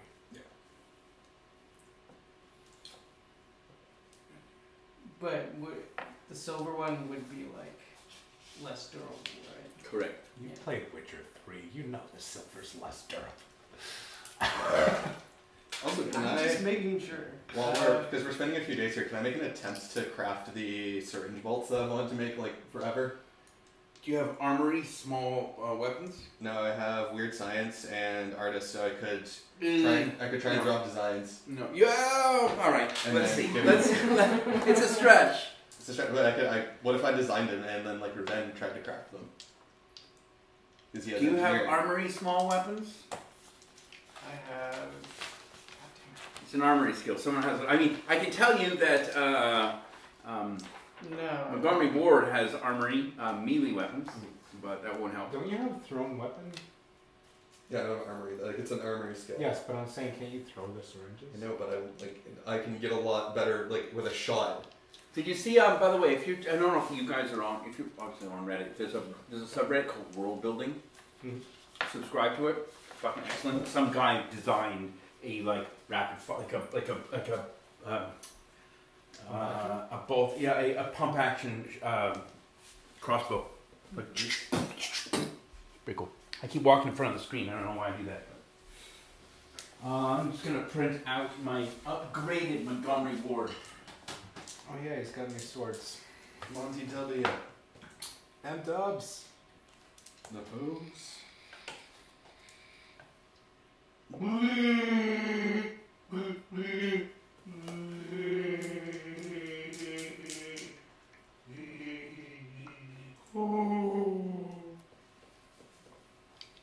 There's a woman who did this, she tried out for X Factor.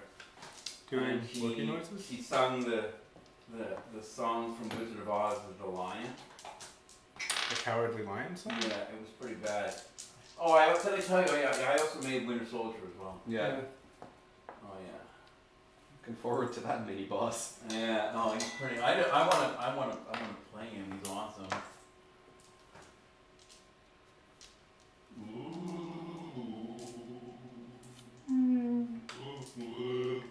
We just gotta throw magnets at them, guys. Oh, if you want to play an amazing game, on Steam it just came out. It's called. That was a waste. Shit. Oh no. Just credit harder than anyone's ever credit. Yeah. Let's say that was on my erotic art. Well, it doesn't look like this thing is plugged in, so that's not going to help me very much. Oh. That's annoying.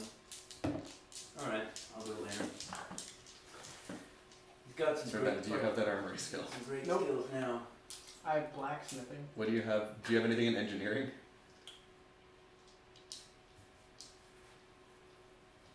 Engineer steam. Okay, yeah. I have clit tickling. I mean, they'll help some. Flint tickling? Yeah. Are you sure you're reading that right? Clit tickling? Oh, climbing. I mean, same difference. What? The fuck? What happened? Nothing. Just more banter. Got those mad pants. Yeah. That's what I'm naming my land. The estate of Clint Tickling. So, What should I roll on? you've got something stuck in your beard. Is that on purpose? Do I? That's just a piece of paper. A gigantic piece of paper. Chill close to the top of your cheek. Yeah, there you go. I don't know how that happened. Put it there. While you're asleep. So roll on your, what are the two skills you're rolling on? Artist and what else? Weird science and artist drawing. Okay, what's higher? Weird science. What's weird science? 11. Okay, so I'll give you +1 from drawing, so Okay. 12. And you gotta roll under 12 in order to be able to be successful. Cool. How long are you gonna take? There you go. Well, I succeeded. There you go. Who has armory? Skill. Montgomery Ward does. You've got melee. You're not gonna make melee. Will the quartermaster at the caravan not be able to? It's gonna take him a while, I imagine. I just basically go with my designs. I'm like, can you build this? Yeah, he's able to make 5 of them. Okay, cool. They are reusable. Yep. Unless they hit a wall. Cool. If they hit a person, you can reuse them. If they hit something else, there's a 75% chance that they're too damaged. Cool. So you'll roll on 6-sided dice, and a 1 or a 2, they're okay. 4 to 6, they're done.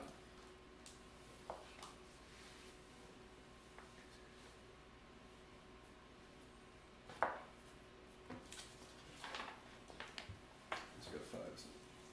Right. Good, Josh. So, Ryan, just to explain a little bit the way that sort of magic works in this world. Yeah. There are no spells.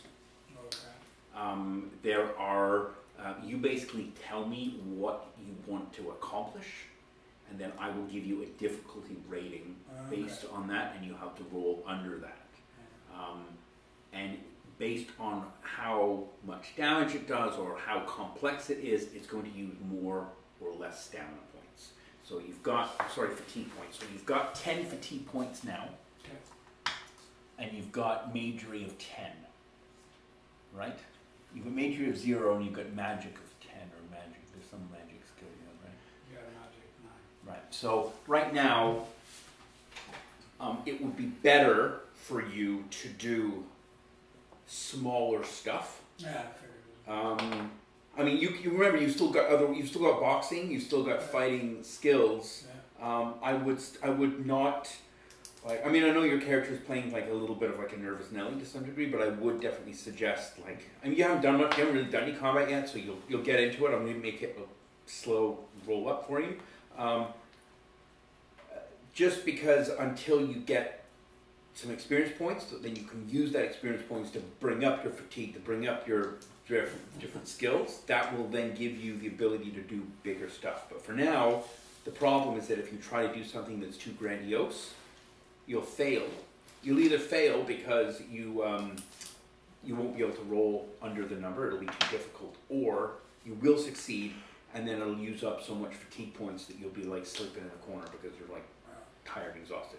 So like, you know, like when I'm talking about, you know, I mean, you'll be able to make like, you know, small, you'll be able to set fire to things very easily. Like, you'll be able to like hold a piece of paper and set it on fire. Or you'll be able to like, if one of these guys has like a crossbow bolt with a thing on them, you could just like grab it, set it on fire, and give it to them, and make them shoot them and stuff. Like For that matter, I have my lighter, but I was thinking I start with small manipulation. And anything to do with heat as well. It doesn't have to be fire, right? I mean, you can warm things up as well. You know, you can make tea.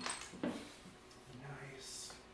And I will. So I would also suggest that one thing that you could do over the next week is you could sort of write down some simple kind of ideas as to what kind of things you might want to do with it, just so that you remember some like tricks. Yeah, just some tricks to be like, oh, you know, I want to make, and you come up with some creative ideas of something that you can do with fire. Dazzling lights. You know, you can like regular lube. Yeah, right. Hot and tingly lube. Exactly. Yeah. You can make regular lube into like spicy lube. You know, add hot sauce. No, but I mean, like Jim just said, like you could like throw up like dazzling lights, and that would make them minus to see like a flashbang. Right. You know, you could throw potentially like not fireballs, but like you could flick little embers, and they would do damage, and you know you could have, you know, you would be very precise with them. You know, magically project an image of their mother naked into their heads, so you just horrify them temporarily. Or they just get really hard, like your character would. No, it wouldn't. So your character loved his mother. He's a He's mother. necrotic. He can't get hard anymore. My character loves his mother. That makes sense. My character only has one love child. That's why he is the way he is. Oh no. Oh no. Maybe someday you'll hear my backstory, Josh. So, Today is not that Brother day. Benedictus gives you an envelope. Who's the leader of the group? Josh and I take turns. Yeah. Who wants to take? So Benedictus wants to give one of you an envelope with missions in it, basically, and what they are is just a sort of like think of it as a way to kind of go from place to place. It's sort of like instead of just saying you travel across the country, you know, sort of you've got this like a binder full of missions, and they are organized by the distance. So each time you can make some scratch along the way. Yeah, you make a little bit of cash along the way. You can help. You can do the Sabbatarian good on your way. You can level up. You know, you can learn a little bit more about the world. And I've also, just to let you know, because I thought that this is a new, this is back to being like quasi new friendly to some degree. I've designed these missions or these objectives to go from easy to hard and just slowly ramp up. I want to try and keep them as not necessarily as simple as possible, but as combat light as possible to some degree. Most of the situations you can talk your way out of or investigate your way through to the end of without actually having. I mean, you can fight plenty of ways, but it doesn't have to be done that way. You don't have to use brute force, which gives new characters, kind of an equal footing. And I've tried to do that as for as long as possible, because there are potentially at least one or two other people that might join us. So if that's going to happen, I want to make sure I leave enough space for them to join in. I'll take the envelope. Okay. So the first envelope you have speaks of a small town called Chernerta. And Chernerta is a small town to the east, to the west.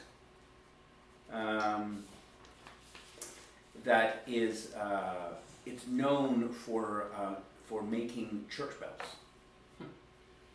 And for some reason, the bells that are currently have currently shipped out, the last few bells from Cherneva that have been shipped by horse to other cathedrals, when they get installed, they don't ring. When they hit it with the hammer, it's completely silent. And the last two people that were sent from the Sabbatarians as a sort of like a recruitment mission, who were sent to Cherneva to see what would happen. One person was sent just an envoy. He never returned. The second team that was sent was a team of two people. One was a seasoned Sabbatarian, along with a recruit, and they haven't been seen from either. Okay. So that is your first. Your first mission. Yeah.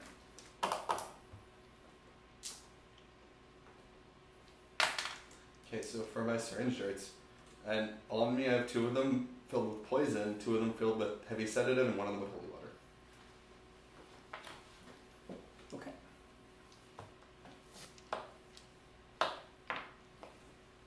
Are you mixing this yourself? Yes. Okay, can you roll on your chemistry Yes, I can. for each dart and tell me how much you pass by each one? Okay. So it's fine. It's okay. Don't worry about it. You can keep it what it was. I don't remember what it was. I capped it. It was 9. Was it? Yeah. Okay. So 9 and 12 on the first poison. Okay, so write down, right like beside each dart, write like 9 out of 12, and then the next one, whatever the next roll is.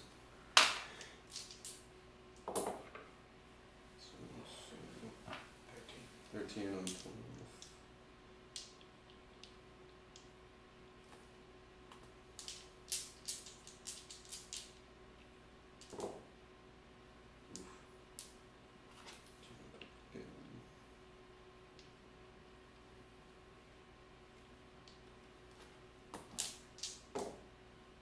Oof.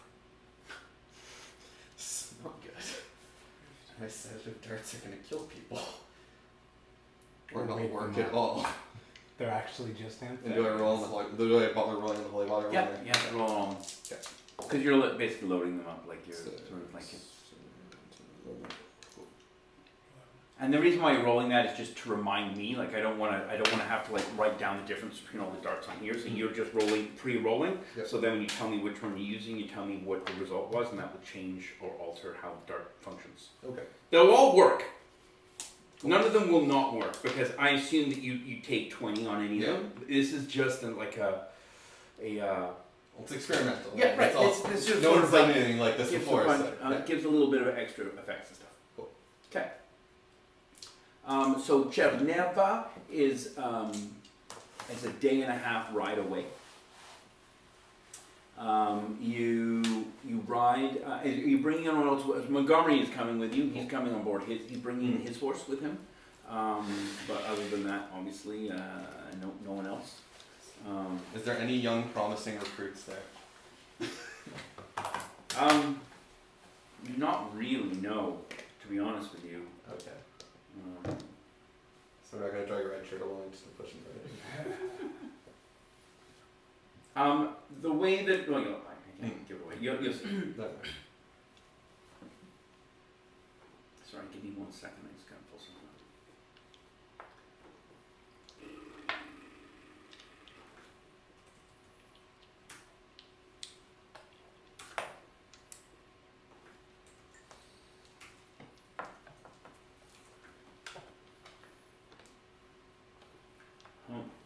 Facts.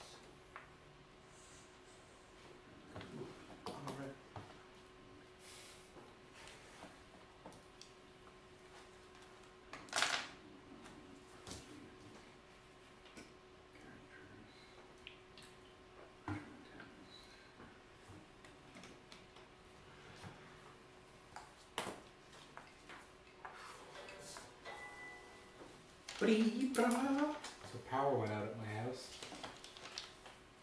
just now. Neat. Yeah. So you don't keep anything in your bathroom counter.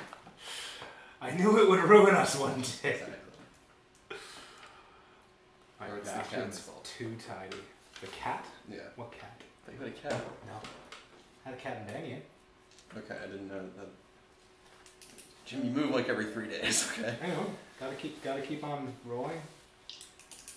A rolling stone Cat grows knows no herpes. grows no moths. All right, I got my character. Good stuff. All right. 1, 2.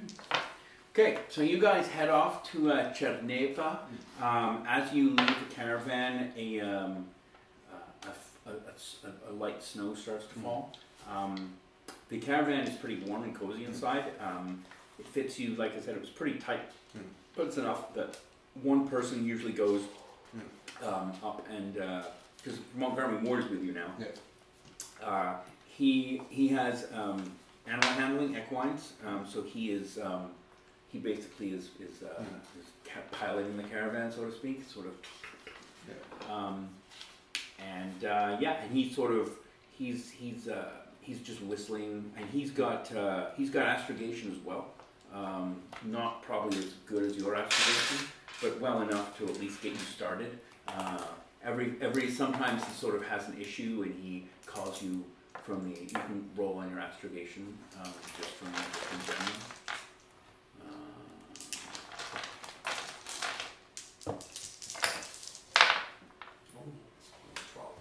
And what is it on? What is your astrogation skill? 9, I believe. Double check that. 9. 9. Okay, so you fail. Okay, that's fine. Okay. Looks fine to me. Well, Montgomery Ward has better astrogation, so Okay. he's helping out as well.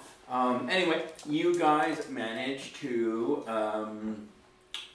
the first night as well goes without a hitch. You sort of pull up in a field and Josh probably takes watch because he's asleep, and the night goes by uneventfully. The snow continues to fall all night. I'd like to say I'm sleeping, but when I sleep, I'm holding my purse.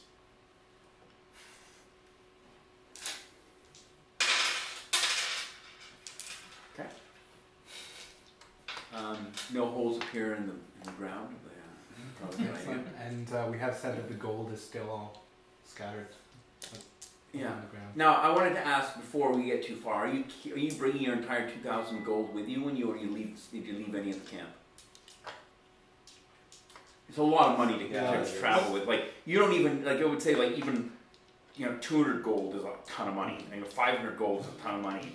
I mean whatever you want. I mean obviously there always are occasions to spend thousands of gold, so to speak, but deciding how much you want to take. 500 of this. Yeah. Sensible amount. I mean, it's more than sensible, but I would also suggest that that way. I would suggest you take like divvy it up. Yeah. You know, like give each person like 150 gold or something like that, and then just like that way it's their responsibility. I mean, obviously you guys got it together as a mission, but I mean, it's instead of having one bag of like 500 gold, it could be taken, giving a little bit to everybody means that people have. Let's each take 100, but and then we'll keep 100 in the caravan. Yeah. Okay, so write that down on your sheets. Ryan is all yours. So I'll just put down 100 gold so you remember you have it.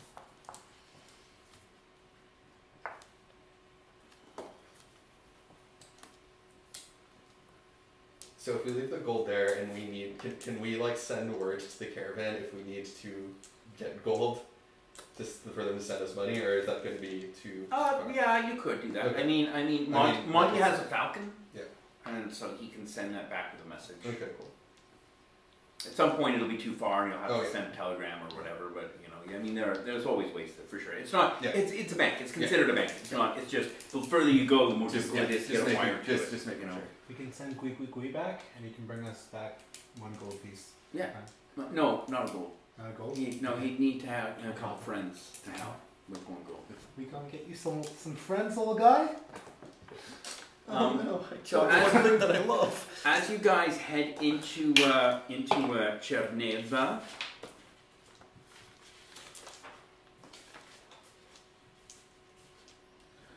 I'm gonna get myself a real live pencil of my very own. Kill that thing on your shoulder. What a nice black Brother! brush. What? That nice black marker brush you were using, Drew. Well, yeah, it's just pretty difficult to like draw with that, you know. Cherneva. Why does everything I love have to die? Well, Lucas.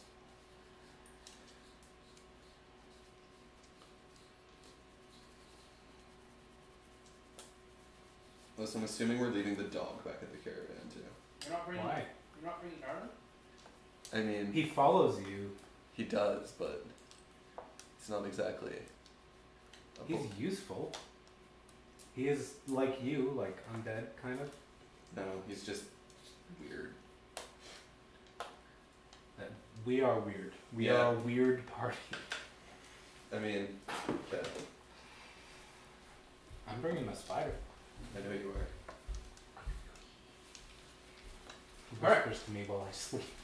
As you start heading into, It's the every time the Spanish guitar picks up, as it's becoming yours. as you start heading into the town, the town, the road that goes into town heads past a cemetery.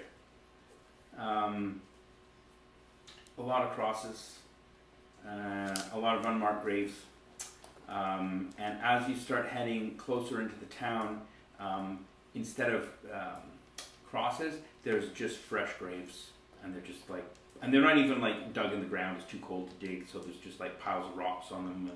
Every once in a while you can see like a hand sticking out, piles of dead bodies.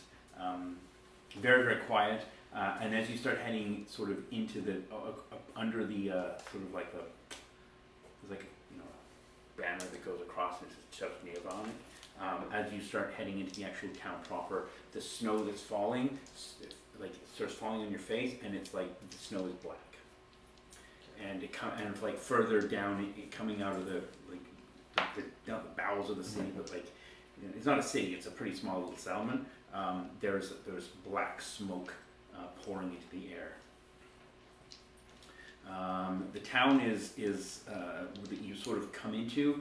At the beginning, there's just a couple small, like kind of shacks, and there's cold campfires that are out. Some of them have smoke coming from them, but they're all cold. Like sort of like almost like a shanty town, so to speak. Little shacks and little huts and tents. Some of the tents are torn open, and I don't know if you want to. I don't know. You can investigate more if you want to. I don't know what your sort of plan is. And then you start to see like there's sort of like maybe not a town, but like a few buildings with like storefronts and like what are they called, like gangplanks, gangways at the front, and that kind of lift you so your skirts and your pants are not on the in the mud or in the snow. So there's a few larger buildings here. And then like there's a big well in the middle of the town. This is like, this well is gigantic. I mean, it's like 25 feet away. And the smoke is coming from further down. Do we notice any interesting characters on the way into town? Well, as you're heading in, you don't see a soul. It's No. completely empty. It seems completely barren. Okay.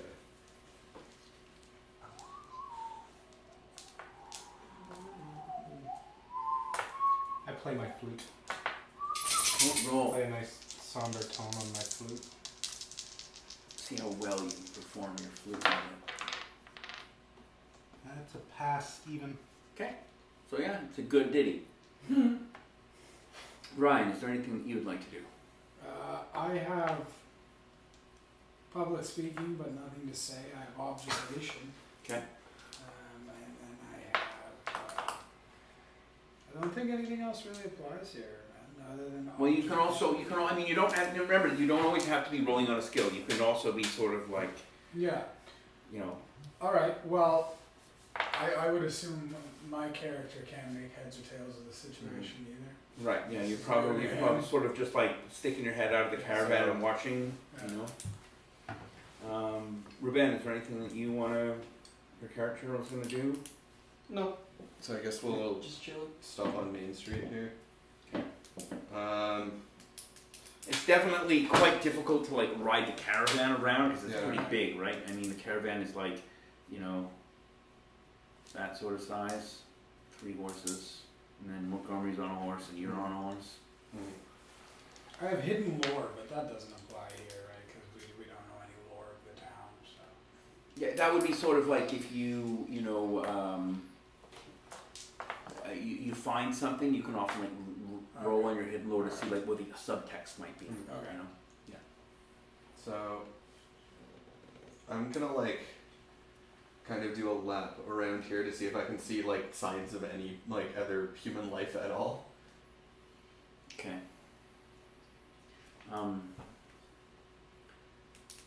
You sort of like ride your horse around in a circle here. Montgomery Ward is like, he's pulled out his crossbow and he's just kind of like holding it and like covering you as you're like riding around. Like, 'cause I remember the snow is still coming down, it's like black with soot. And as you sort of are riding your horse around the corner here, this woman runs.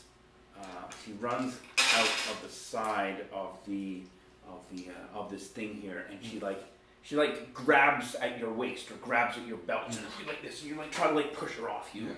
You can roll. She rolls quite well. Yeah, she did. So you can. I guess you can roll on like brawling maybe, or maybe animal handling if you want to try and just ride your horse away from her. I roll on brawling to try and like just kick her away from me. Okay. Not like Okay. maliciously, but sort of like brush her off. Yeah. Yeah. Okay. 6, Nice. 8 on 12. Yeah. She doesn't try to dodge or anything. It seems like she's trying to grab something from you or something, and you kick her away, and you see as you kick her away, she starts laughing. She's like, "Thank you, praise the gods, praise the gods!" And you see that she gets up and she's got your silver knife in her hand that she's like taken from your belt, I guess. Oh god. And she's like, "Ha ha ha! Thank you!" And then she just goes and she stabs herself with it, and she's like, "Oh, sweet!" And she just like collapses on the ground. I stopped playing my flute. I hop off my horse and ready my crossbow and kind of look towards towards the building that she came out of. Okay, it looks like it was a saloon of some sort.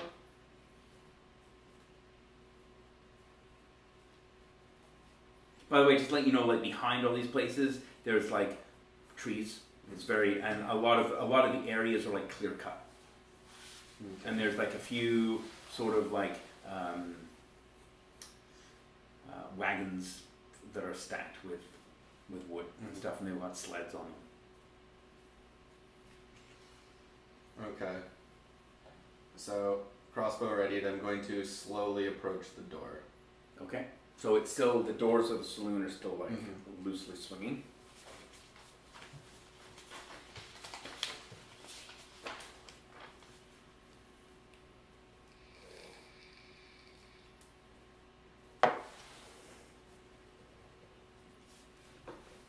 So you push the doors. You're stepping into the saloon. Yeah, I'm just sort of. I'm gonna follow. Okay. Behind. Okay. I'm like sort of pushing it open slowly, like not dropping my guard at all. Okay. You push it open. It is completely pitch black. Okay. You cannot see a thing. Then I'm going to. Can I roll on that magic? Fire Yeah. thing? Yeah. See So if what do you I want to can do? See if I can generate some lumens, some I'm gonna- light. Okay. Sure. So how do you want it? How do you want it to manifest? Like, what do you want it to look like? Like, where's the light source? Are you gonna create a light bulb in your hand and then like just slowly move it into the middle Yeah, of the sure, room? like a glowing Okay. orb. Okay, that sure. We can see a little bit around. Okay, so roll on your magic skill and add. You can add +1, so you're going to be rolling under 10. No. Okay. Oh, I got 10. No, I got 12. Yeah. So just to let you know as well, the way that magic can also work is like we're using things like focuses. So like you could carry like a glass ball around with you, and then you could create a light in it, and then that would give you bonuses to cast because you've got something to contain it in. Okay. So what happens is you sort of like you put your hand out. It doesn't cost you any fatigue points. You sort of costs 1 fatigue point. For a split second, a ball of light sort of slowly builds in your hand, and the moment you let it go, it sort of like lightly moves into the middle of the room, and it doesn't illuminate much. It's sort of very, very like a small diameter, and then as it sort of gets further away from you, it starts to flicker a little bit, and you sort of try to hold the concentration, but you just can't hold it, and then it just breaks, and when it breaks for a split second, you can see like a flash, like someone does a flash camera. For a split second, you can sort of see into the saloon. In the saloon, there are tables that are fallen down in a couple different places. There is, for a split second, it looks like there's a man without a head. And there are broken bottles and broken steins everywhere. There are some sort of stairs, you think, somewhere over here, and perhaps stairs also here. And you can all roll on your observation skill. My jaw's kind of dropping a little bit because I just saw a dude do fucking magic. Yeah, definitely. Do I get any bonuses if I take my eye patch off? My wolf eye? Yeah, absolutely. It's +2. Okay, cool. I fail whatever we were rolling on. Observation. If you have any vision, acute vision or anything, you get bonuses from that. Do you have acute vision, Ryan? No. 12 on 16. Thank you. Under advantages? Oh, I do. Yeah. So that gives you +1. Just +1. Yeah. I got 12, and my observation is 12. So, +1 means I get it, right? Yeah. So it would be 13. Even if if your observation was 12, you roll 12, you still pass. I have acute vision 3. Okay. So Yeah. add plus. So what did you roll for your observation skill or your perception skill? I rolled a 12. Okay. And what's your The skill is 11. Okay, so you roll this. So you both pass. You don't pass. You also pass. Just to let you know, if you have your wolf eye, if you just look through your wolf eye, you can sort of see in here, very like dimly, but you can see without having to. But you have to close Your it. attuned to the lighter. Last time you used it, it lit up a larger area than it should have. Right? Yeah, and the other thing as well is you could also, again, the lighter would be a focus. Mm-hmm. So you could use the lighter and then like pull the flame off and then like move it around, and you get bonuses for using the lighter. You all sort of, there's a mirror at the back of the bar here somewhere. There's a bar.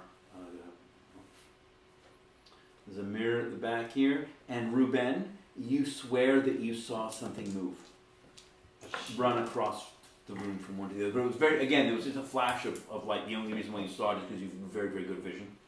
And you sort of saw it across. Okay. For some strange reason, you feel like you can smell blood. Okay. It's not something that you're used to. It's like having a sense of smell.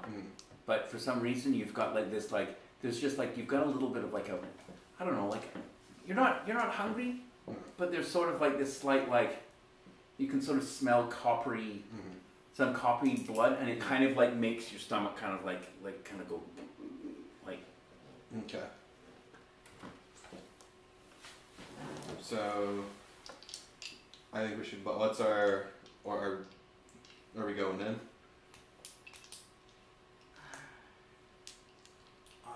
I'm with you. You're in front. Yeah. I'm a little bit behind. How about I try the lighter? Sure. Again, just see if we can get some light on this. So I have a lighter, so I don't have to roll for a lighter. But I roll Right. for magic to see if I can do something. So what do you want to do with the flame from the lighter? I like to like spread it out thin. Okay. Above us. Kind Okay. of like an overhead. Light. Okay. So roll on magic and add +3 from using the lighter. Okay. So I got 9, so that's 12, and I got my score is 10. Okay, so you rolled under, so it's successful. It takes you 2 fatigue points to do this. And so you light the lighter, and like you sort of spin the flame kind of like this with your finger, and it slowly spins up, and then it creates this like plate of pulsing fire, and it flickers like a campfire.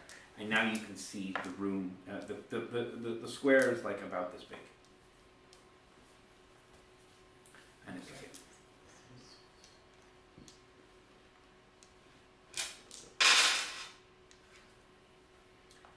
So yeah, you can see quite clearly into the room now.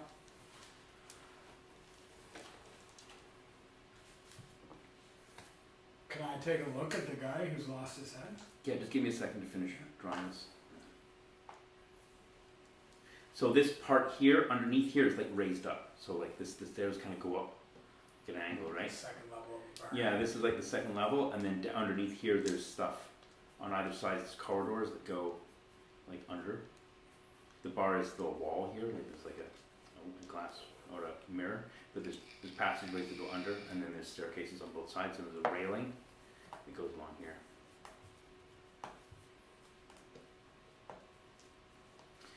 And slumped over this railing is like a woman in very gaudy clothes and like a big frilly skirt, and she's like slumped over the railing. And there's blood dripping down into a glass that's on the bar. Yeah. Can you roll your willpower? 14. Okay. Glad I jacked that up on purpose. Yeah. So Should I? No, that doesn't make sense. What? I was just gonna- say it. It's always good. Like, don't feel stupid about like you're just learning. So don't. Well, can I roll on any of this guy's past experiences or intelligence or the hidden lore or anything to see if I can make a guess at what happened? Usually the best thing to do for most of the skills, unless you're like straight out, like you're using a skill for something, it's better to just sort of say, like if you were in the situation and you were standing in this room, what you would do, right? Rather than saying like, what can I roll to get an answer? Sort of say, I'm going to go and like look at this guy or hidden lore for this room full of mystery. Not really, no. Okay. Again, it would be more like if you were to find like symbols drawn on the ground and like stuff that's sort of like, this is the same thing as walking into a bar that's It's just with symbols. I have symbol drawing. that would be for drawing symbols. Okay. Yeah, or for reading symbols that someone else had drawn. Or like cryptography. And cryptography again is like encrypted text. Okay. All right. So like it's better to like sort of picture yourself in the room and say what you would do if you were there. Say, like you were saying, like you were like, what's up with this guy? I just don't want to be like, oh, I roll on hidden lore, and everyone's like, well, how would you do that? Yeah, and you won't. Normally, the way it'll work is that you'll say, I want to do something, and I'll say, if you want to like do that, roll on this. Okay. And if you don't have it, roll on it. Or you can say, Describe the it's situation. usually much better for me to say like to you, you tell me what you would want to do, and then I would ask you to roll on it. Sometimes I ask people to roll stuff, but you very rarely will a character say, "I'm going to roll on this," Okay. unless it's like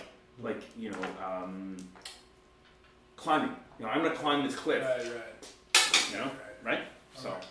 I have communicated a silent message to my colleague, the doctor here. Okay. I've told him to take point over my shoulder while I walk into the room. Okay. Yep. And that's what we do. So you're using your crossbow? Mm. What kind of bolts do you have loaded in your crossbow? Silver. Silver bolts in your crossbow. Okay. Yes. Montgomery Ward slips in on this side over here. He actually climbs through a window that's broken. Of course he does. Climbs in through a window here, and he's got a pistol crossbow in one hand, and he's got a musket in the other hand, and he's just like,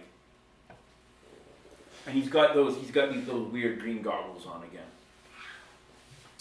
I put on my knuckles. He turns to you, and he's like, keep the light low. To me? No, to everybody. He just sort of like no bright lights, and then he like taps to his goggles, and then he sort of starts walking to the room and like sort of nods to you, like he's gonna cover you guys as you're heading in. Okay.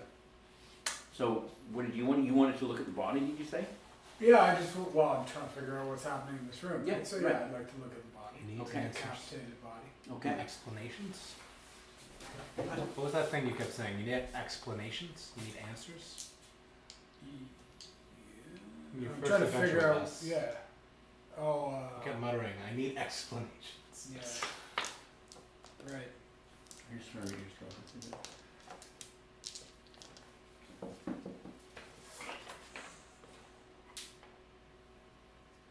Okay.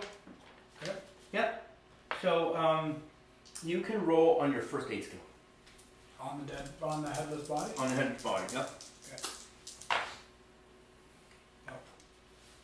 15.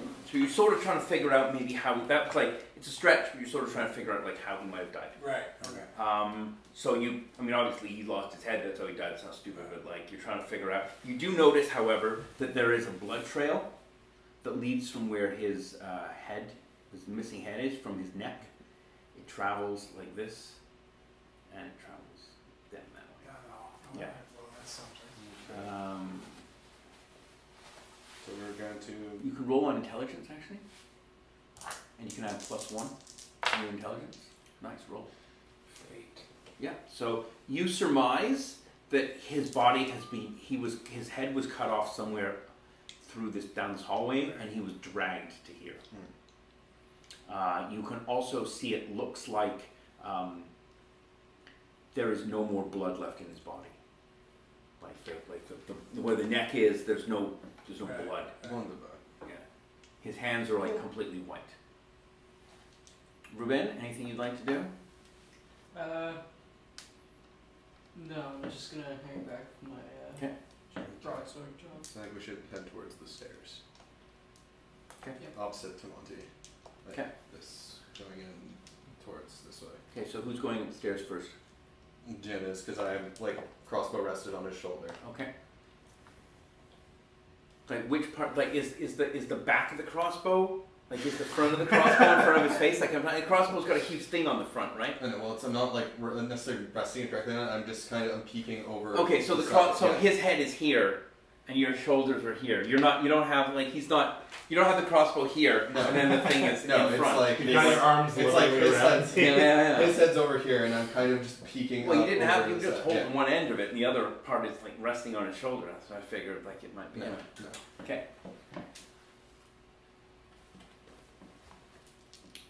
Everyone can roll on observation again. Oh, I critted. 7 on 14. Crit. But not in a pass? good way. Oh, bad. Wait, is 16 a crit fail? Yeah. 16? Yeah, I crit. No, it's 17 or 18. Okay, thank God. I'm just head in the clouds thinking What'd you get, Ryan? I Francis passed. Lillian. Okay. Who passed? Who failed? 7 on 14. Well, that's good. Everyone I can see failed. but me. What? Ah! You failed. Okay. Well, I'm So also, you like, guys- I'm right behind you, so it's not that bad. You guys, actually, you don't see this because you're walking upstairs with him. You guys are here, so you don't see this. You see, down this corridor, you see like when you see like a dog or a cat at night, and you can see like a little bit of light like reflects off the back of its eyes. You see what looks like to be something of that sort, maybe, but the height of a child, like not a full grown person, but a little shining of like light off the back of someone's eyes. Then it and you see it like blink, so the light goes out a couple times, and then it's like you can't see them anymore. Is Ruben with me? Yeah, but he fails, so you see it. Right. Yeah. I get it. I think my guy would retreat timidly to Ruben and try and tell him that I saw something. Okay. There was a flickering in the darkness. A set of eyes, I swear it. Are you speaking at that volume? Yeah. Sure. Okay. Did we hear him then? Yeah, you do.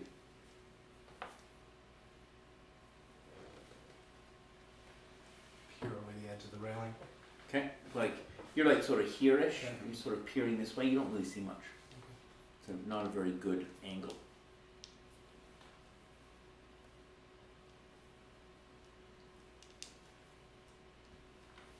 Montgomery is down here. I'm gonna. Yeah, I got that.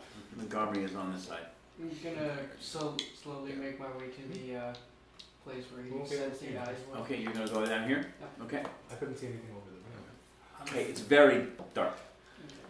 All right. Okay, the flame is not lighting up this area down here. It's only lighting up above the bar. Right. So I'm still timidly following him. Okay. And I have a lighter at any given point, right? Yeah. So you're just gonna light the lighter? Well, You don't have to use magic. yeah, no, I'll just light the lighter as we go down the hall. Give a little glow, so our immediate area. Yeah. So you can sort of let's do the other side on this.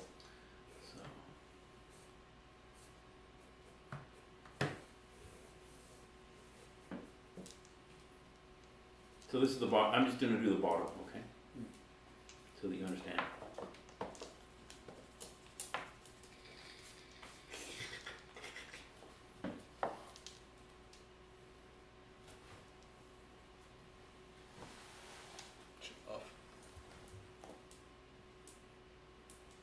I just learned how to do that.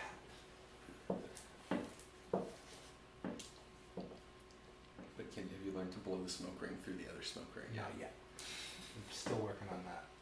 Because that's the cool So, one. as you guys head down this corridor here, there is a curtain across this doorway, like a hanging curtain. There is, you pass by, there's a door on your right-hand side that has that just says it's got a little picture of a man. And then at the back you can see that there's like a screen door. And as you start walking further, the screen door all of a sudden opens and then closes, and it's like. I've watched enough horror movies to know where this is going. It's a mimic.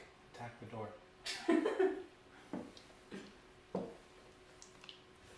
My first instinct was to just burn this place to the ground. But we That's know your how first instinct for I know, everything. we know how well that goes every other time. Think of Ruben. No one ever thinks of Ruben. Well, not now. We're in the building. I meant when the woman ran out and stabbed herself with my knife. Yeah. My initial instinct was, I'll just burn this building down now. It's better to race the town. But it's probably better to look for survivors first. So what are you guys doing here? I would like to go through the curtain. Okay, are you following along, Ryan? Yeah. Do you have any weapons? Yeah, I There's a do have. rapier. Yeah, I have. And somebody gave me a silver dagger. It's a Yeah. silver So which one are you going to use? knife.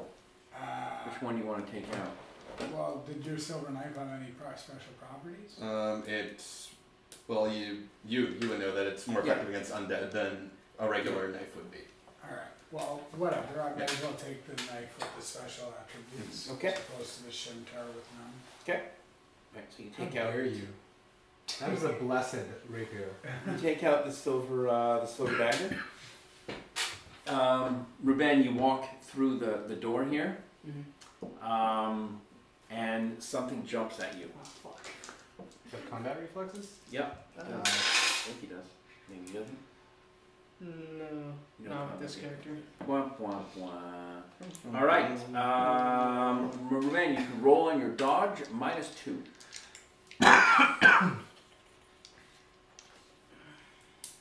Punch it.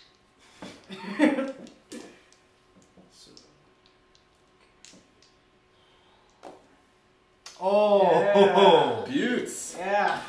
Nice. Purest Say crit. no. 3. You rolled a 3? yeah. Yeah, Well, that's a super crit. the purest crit. Yeah, that's the purest crit. I think I've rolled maybe one of those my whole life. That's pretty good. I wasted one earlier. Yeah. Did you? Lower check. Okay, you nimbly dodge out of the way, and you manage to like put your arm back and pull him out of the way as well as an added bonus. Normally, if you dodge, he would get hit, but you like pull him out of the way, and it looks like there's a dog in the room, and it's like. You see it for a split second before it like jumps past you, but it's got like a collar, like a metal collar on, like an iron ring, you know, like welded around its neck with a chain on it. It looks like the chain is being broken. Anyway, it jumps past you and it misses both of you. You can, if you want to, you can. Do you have any weapons drawn? Yeah, I have my broadsword drawn. Right. So you can. I mean, if you want to, you can get a free hit on it as it goes by.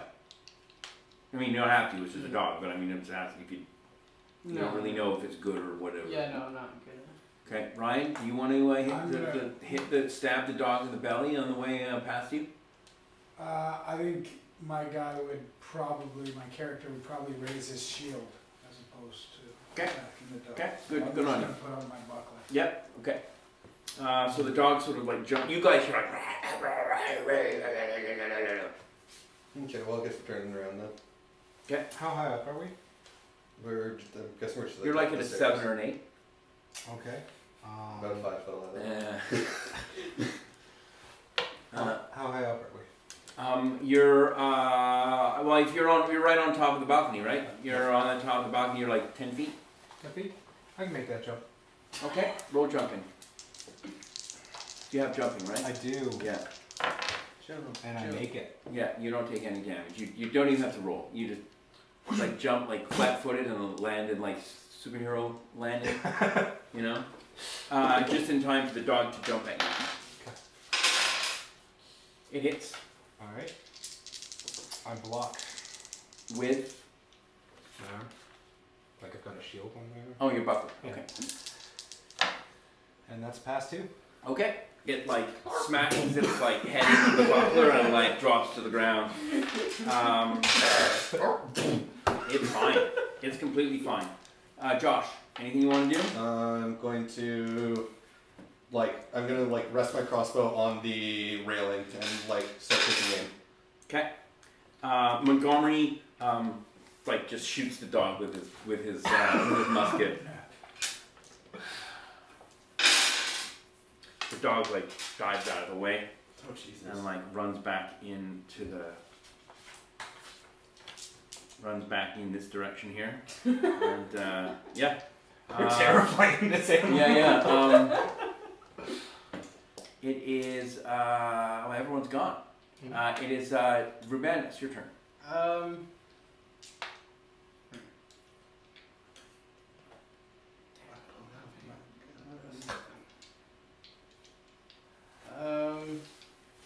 I should find another gun. Yeah, you should just get a piece of wood and carve to look like a gun. Because we won't let you have a real gun anymore. You'll be like Will Ferrell and the other guys. You just get Roll to brawling. a wood gun. This will whip people. Exactly. And then if you fuck that up, we'll just give you a whistle and you blow it. I already have a flute. It's not the same. 11. Oh, 12. 12 on 12. Okay, perfect. The dog dodges, dodges. I like dags. Do you? Yes. The dag dodges you, and tries to bite at Ryan's legs. Oh shit. I have. This is this dog. Fuck me. It's dice, man. I know. It's the king dice. Jesus Christ. I only rolled the 2s on every side. 2s and 1s on every parry side. and block. Should I roll for parry or block? You cannot parry or block because it's going for your legs. Okay.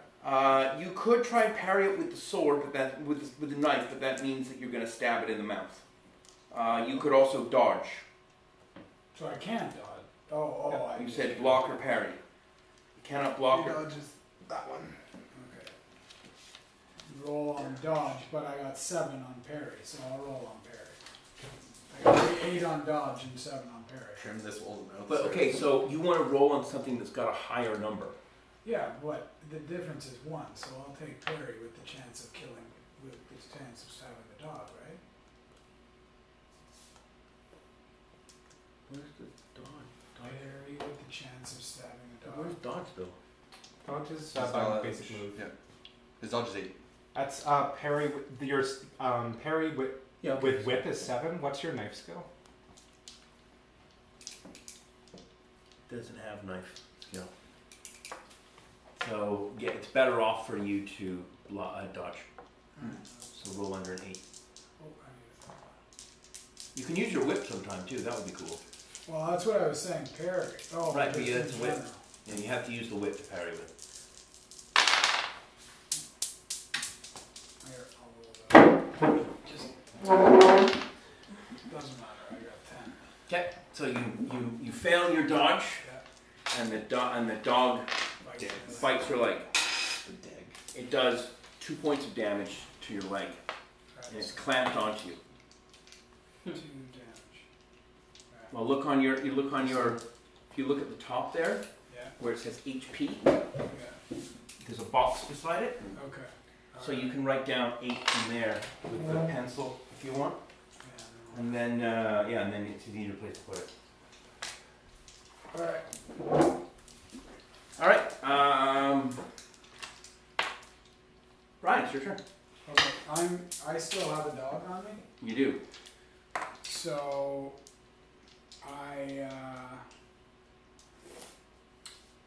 I have first aid, but I need to get the dog off me. Right, you're also in combat, so you can't do anything Okay. that's like anything skill based. Oh, That's not okay. combat until you're out. So if you wanted to, like, what you could do is you could Punch you the could dog. stab the dog, punch the. Well, you've got a knife in your hand. Yeah, okay.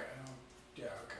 Yeah, I'll It try can to- dodge because it's attached to you. Oh, okay. So So- I stab the dog. Yeah. So if you stab, what you want to do is you want to say you stab the main body, because if you stab the dog without specifying a location, then we roll to see what Okay. location you stab it in, like Okay. randomly. But stabbing the main body has no minuses.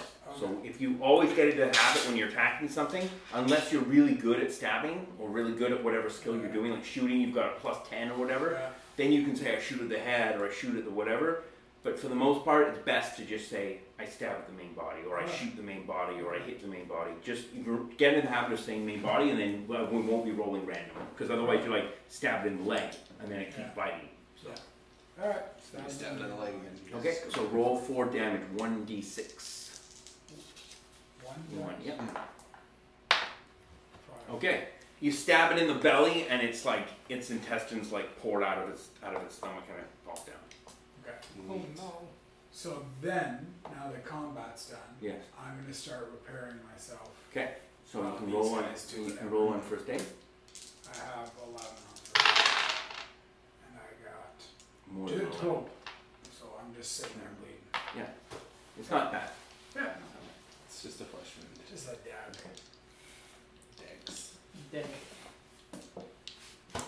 Okay. Okay, does the dog make any noise as it dies? Yeah. Well, cause I'm up on the balcony. Well, So do I hear like? yeah, you hear a yelp and then make note, and then it's silent. Yeah. for Okay, Sure. so And then you hear like you hear like, okay. and you look over and like Montgomery Ward is like noisily reloading his musket. He's like putting a ball in, putting the thing in. He's like bored, like.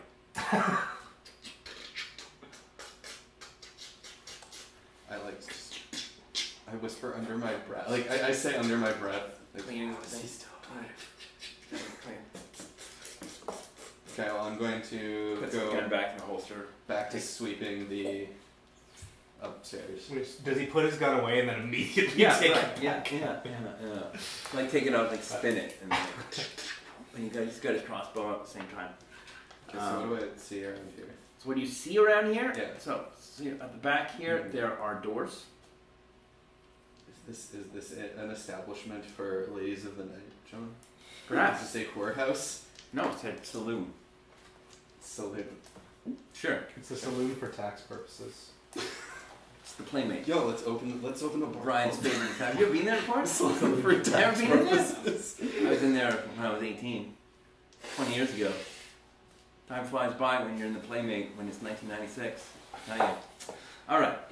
So I feel like there's like a Mumford and Sons song about that. is there? Maybe. I don't know. Okay. You're thieving my pencil. I'm so used to putting these kind of pencils in my pocket. Are you? Yeah, and stealing them. When you come home, you're like, I got 10 pencils. Okay. So what do you want to do? You're upstairs. Mm-hmm. So Montgomery is, well, he's still reeling his gun. So what are you guys doing? It's not combat, so I'm going to sweep the, well, still a crossbow at the ready. I'm going to, like, open the first door. okay. There's nothing in this room. Nothing at all. No, it's just empty. Just an empty room. Just empty. There's a bed. Yeah. And there's a chamber, like a washing up bowl. And that's it. Okay, well, Dirty window. I'm going to systematically move down and, like, kick every door in. Okay. When you get to the third one, Mm-hmm. it's empty. Bed, chamber thing. When you get to the third one, you kick it in, and inside there's a bed, and tied to the bed is a priest in a priest cassock. Mm-hmm. His hands and his legs are tied like spread eagle, Mm-hmm. and someone has cut open his belly, and it looks like some of his organs might be missing. And beside him here, there is a huge suitcase. Mm-hmm. Huge. And I mean, it's a huge suitcase. It's like 4 feet tall and 2 feet wide, and this gigantic frickin'. It's like a trunk, Yeah, like like a trunk. like a steamer trunk. But a something. trunk that opens, like, it's Yeah. one of those trunks that opens and you only have Yeah. like garments hung inside. Yeah. It's not like a. Gonna roll my physician skill to see if he was like mutilated with any kind of skill, or if he was just sort of haphazardly butchered. Okay, you guys want to go up there? I'm gonna roll again on my first Okay. aid. See if I can fix myself. I got it that time. Okay, so roll 1d6. 2. You get 2 hit points back. Okay. Exactly what you needed. Yeah, 9 on 15. Okay.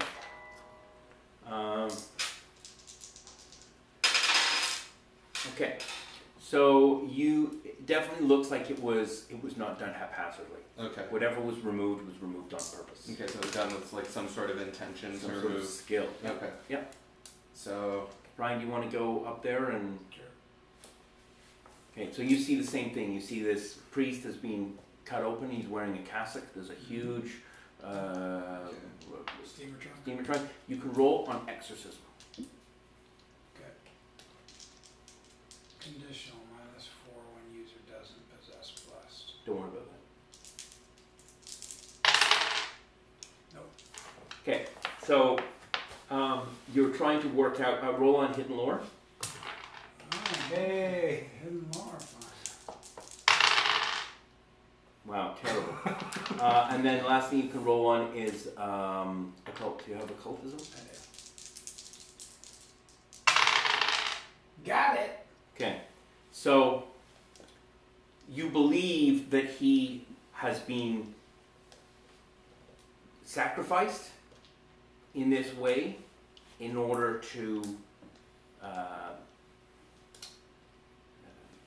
for whatever that is being removed from his body to be used as some sort of rite. Right. But you don't know what, because of the other skills that's on the other.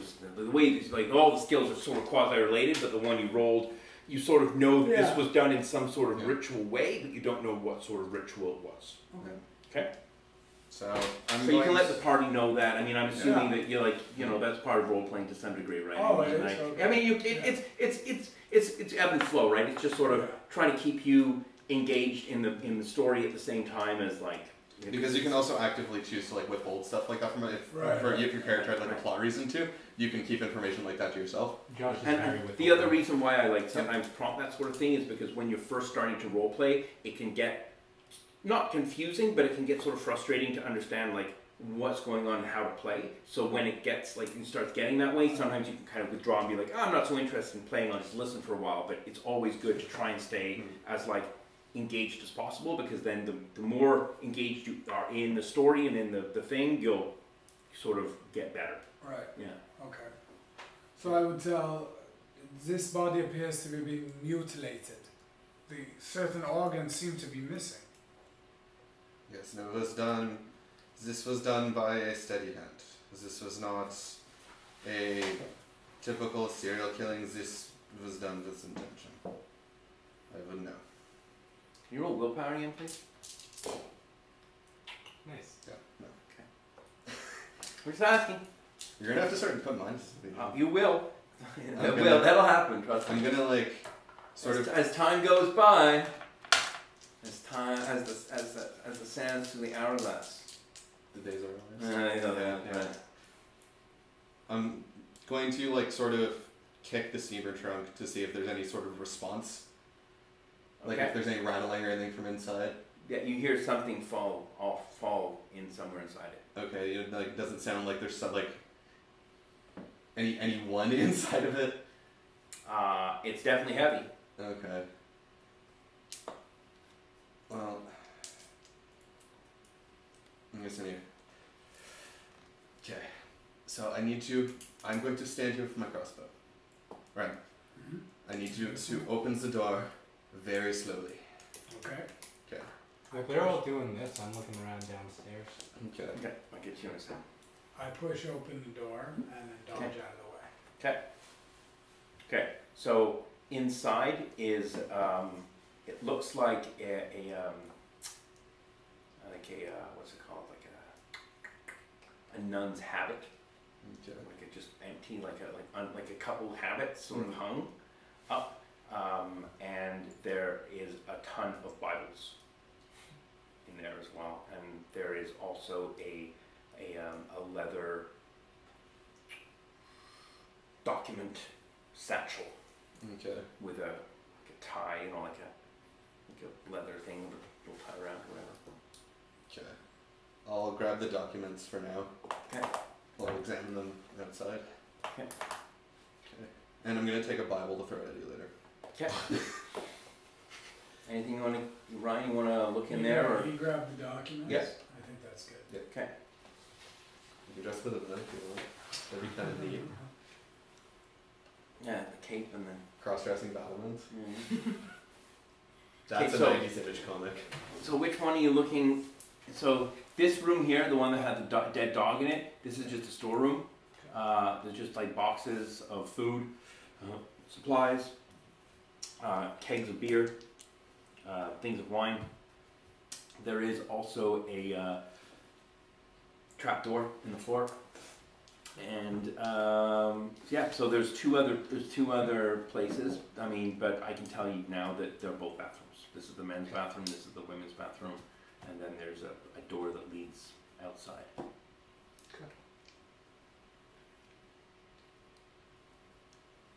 Okay, so should probably all regroup. Yeah, my guy needs to sleep Why? because I got lost 3 fatigue points. Well, if you get fatigue back by just if you just rest, you get 1 fatigue point back every 20 minutes. So, but if you're just walking around normally, you don't get them back. But if you but you don't have to worry unless you're at 2, Yeah. you're not really all that affected. Just think of it as like you, Ryan, when you go off and you roof all day.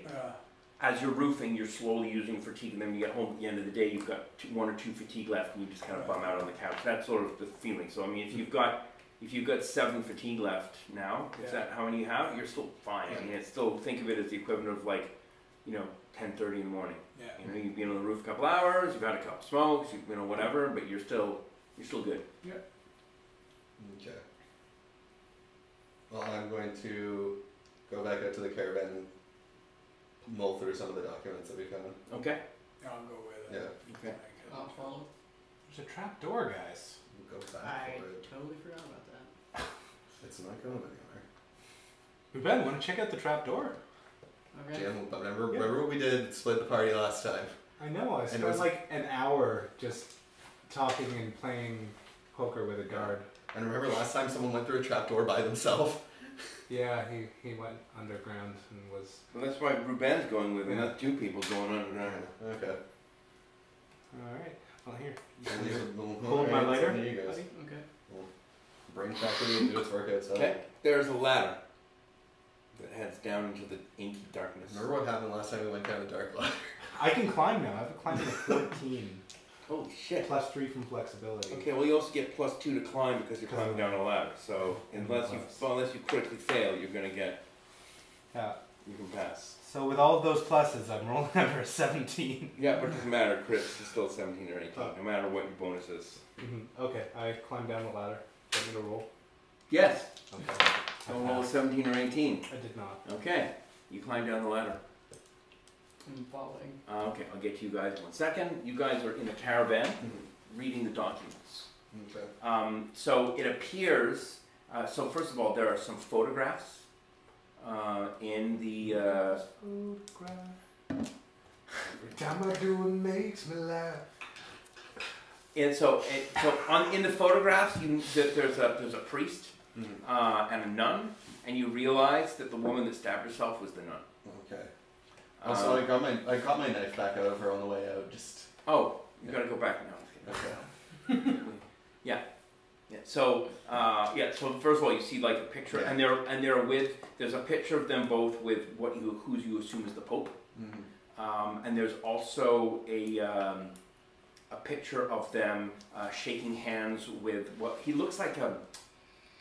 You assume he's a craftsman of some sort. He's got like a leather apron on.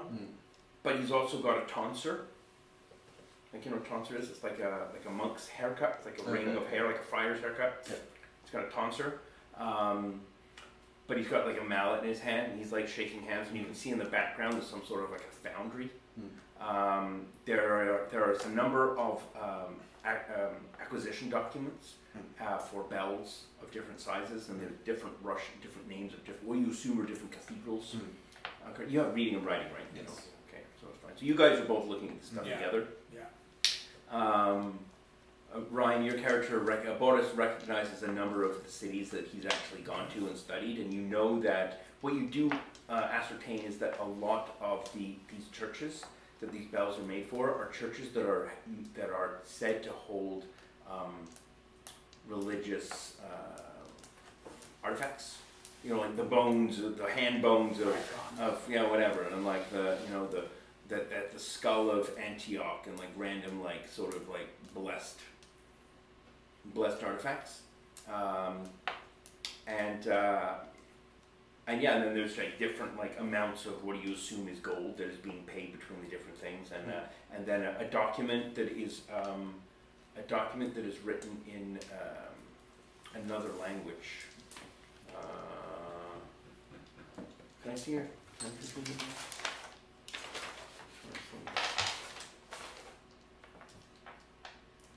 Yeah. Well, so it's written in Greek, so you can read it. Okay. So you can read it. Roll on your. Yeah. So roll, flip it over, and your Greek is there. Under Greek is the bottom. Oh, I only have. It's up here. Yeah. 4. No. That's how many points you have in it?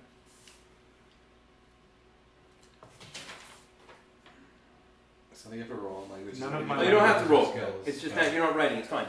Yeah, so you can just read it. Sorry, I apologize. You read it fine. It seems to be some sort of an ancient text that talks about a technique for a way to bless the bells, so that when they ring, and this is all written in flowery Greek. I'm just paraphrasing for you. It is basically says that every time you ring the bell, it gladdens the hearts of those who hear it ring, and it sort of lifts their spirits. So you kind of ascertain that the way that these bells are used is that the bells are blessed in a certain way, so that when they ring, they actually sort of protect. Yeah, they basically protect the people around them and keep them with a low buff of like willpower buff to keep them from getting depressed or from getting like scared or whatever. It's sort of whenever they hear it, it kind of bolsters their spirits. Okay. So And then there's a schedule that's written in Russian that you guys can both read. That basically it says it's sort of like a schedule that has different days of the week and then times, and then it looks like it's just basically a blessing schedule when I guess the priest or the priest and the nun are supposed to go to the foundry and bless the bells. I wonder if this strange events surrounding the bells has anything to do with the downfall of the town. Well, if I had to put my money on it. Okay. So you guys climb to the bottom of the. As you start climbing, you can hear rushing water, and when you get to the bottom, you're basically standing in. Well, I mean, you're not going to go all the way down if it's water rushing below you, but it's water rushing below your feet. Okay. You'd guess that you're in some sort of sewer, maybe, or some sort of a. But it's strange because it's a small town. It shouldn't be plumbing. Yeah. So, but it definitely. You're in like a. If you light your light, do you have your lighter? I have the lighter. Okay, so you're gonna climb down there as well. Yeah. Okay, so roll climbing. You both have to stand in the water if you're gonna climb down. Because you can't both be on the ladder at the same time. Yeah, I can stand in the water. Okay. 11 on 12. 11 or 12. Okay, so you climb down the ladder fine as well. You stand at the bottom. You light the lighter, and the methane explodes. Okay. You light the lighter, and you can see you're definitely in what looks like to be some sort of a pipe.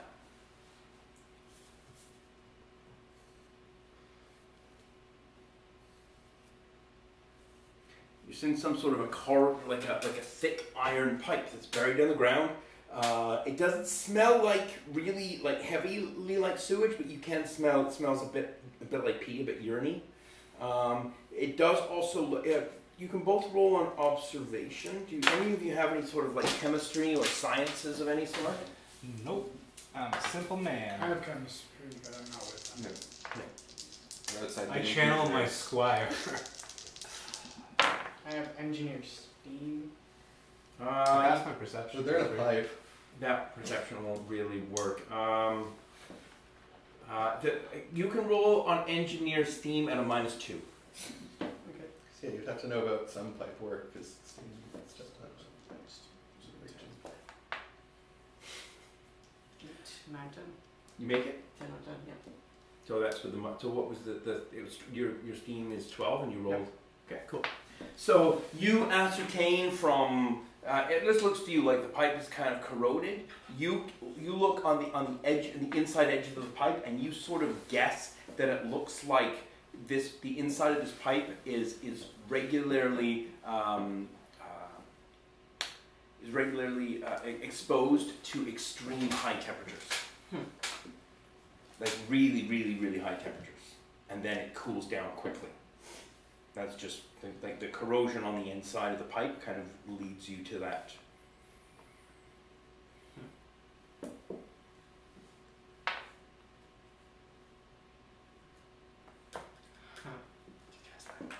What are you hotting about? You might want to leave. Why? The corrosion on the pipes you see, it means that this pipe frequently is exposed to high temperatures. I'm rolling on my selfish. I failed. I jump onto the ladder and climb up first. As fast as possible. I will after him. Okay, roll your climbing skill. It's fast. Okay. So as you start, you're both on the ladder at the same time. As I said, it was not a good idea. So roll and you're climbing again, please. Told you guys not to go down into the water. Hey, 9. 9 on 12. Okay, you got about halfway up, and the rungs below you start splintering, and you're like holding on. You're hanging on to the ladder. So Jim, you're sort of like getting out first, and as you're getting out, you can hear the ladder is breaking under his weight. I reach down. Like once I get out. Oh, you get out first? Yeah. Okay. The roll on your dex, maybe, or your acrobatics. Roll on something? What do you have? Like that's like acrobatic-y. See, this is what you know what else you need on your armor? A grappling hook that shoots out. That would be cool. Actually, yeah. Yeah. Because you know, yeah, I mean, like, yeah, I don't think you do. Okay, so roll on your dex. Straight up dex. Well, if he uses his arm, could he not roll in strength to try and like press into the wall with it? Well, he still has to grab it. Yeah. The dex is whether or not he grabs onto something. Okay. The strength is not. It's not really essential right now, but it could be used. Yeah. Oh, Nope. that's a critical failure. Oh boy. Okay, so you sort of try to grab for the space where the hatch was, and you just grab open air. And as you grab open air, the rest of the ladder just like breaks on your weight, and you just like crash down. You don't take any damage. Remember, you've got those leg things, so you just like crash down into the water. But the ladder is gone, so it's That like. happens immediately after I step off it. Well, no, you step off it, and he's still climbing up because you're like slightly below you. Throwing out my arm to grab it. I know. I'm just saying, like in the space of you stepping up is when it breaks. So. All right. There was plenty of. It would have been plenty of time for you, even if he failed. There would have been time for you to grab him, but because he critically failed, I can't really give that to you. I yell out, "Rope! Rope! Get some fucking rope!" So I run over. Yeah, you hear like very dimly from inside the saloon.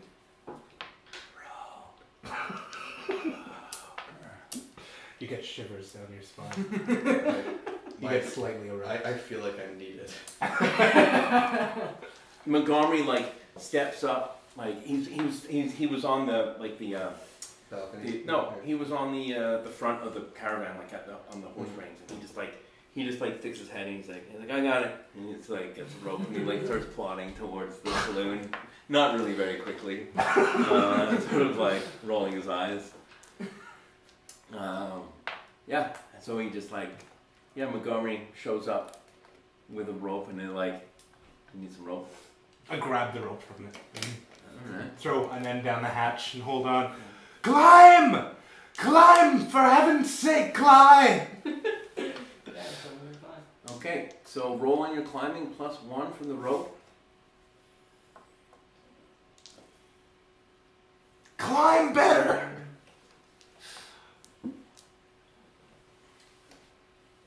13 on 13? Yeah. Okay, roll on your strength, please.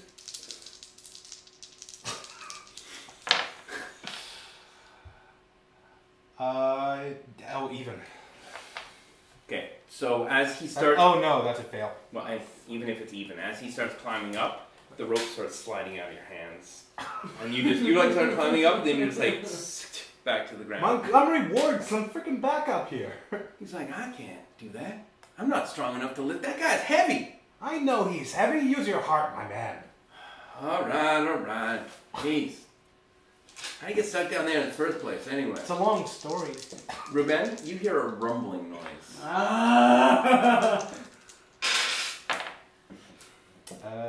That is passed by 1. I failed. Sorry, Montgomery Moore fails. You pass by 1? Passed by 2 if I can count my arm strength.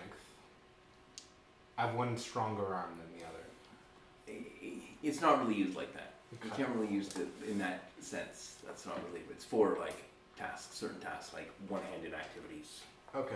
Yeah, masturbating. Masturbating, for example. Can I roll for, or can we go join them? Yeah, of course you can. Yeah. Oh yeah, of course. But I don't know if you're gonna get there in time. But Yeah. Okay. I'm slowly making my he starts way climbing over his way up. there. 'Cause Monty said he had You're this, like so I figured, straining, like, and Montgomery Moore was just kind of like. What has happened to Montgomery No, Ward? he's just not. He's not a. He's a fast guy. He's a not dex guy. He's a He's dex not guy. He's not strong at all. He's like. He just lost all the light that I used to see in his eyes. Well, Why does he close my eyes? there's a reason why, but you don't know because he was doing stuff when you guys were away, right?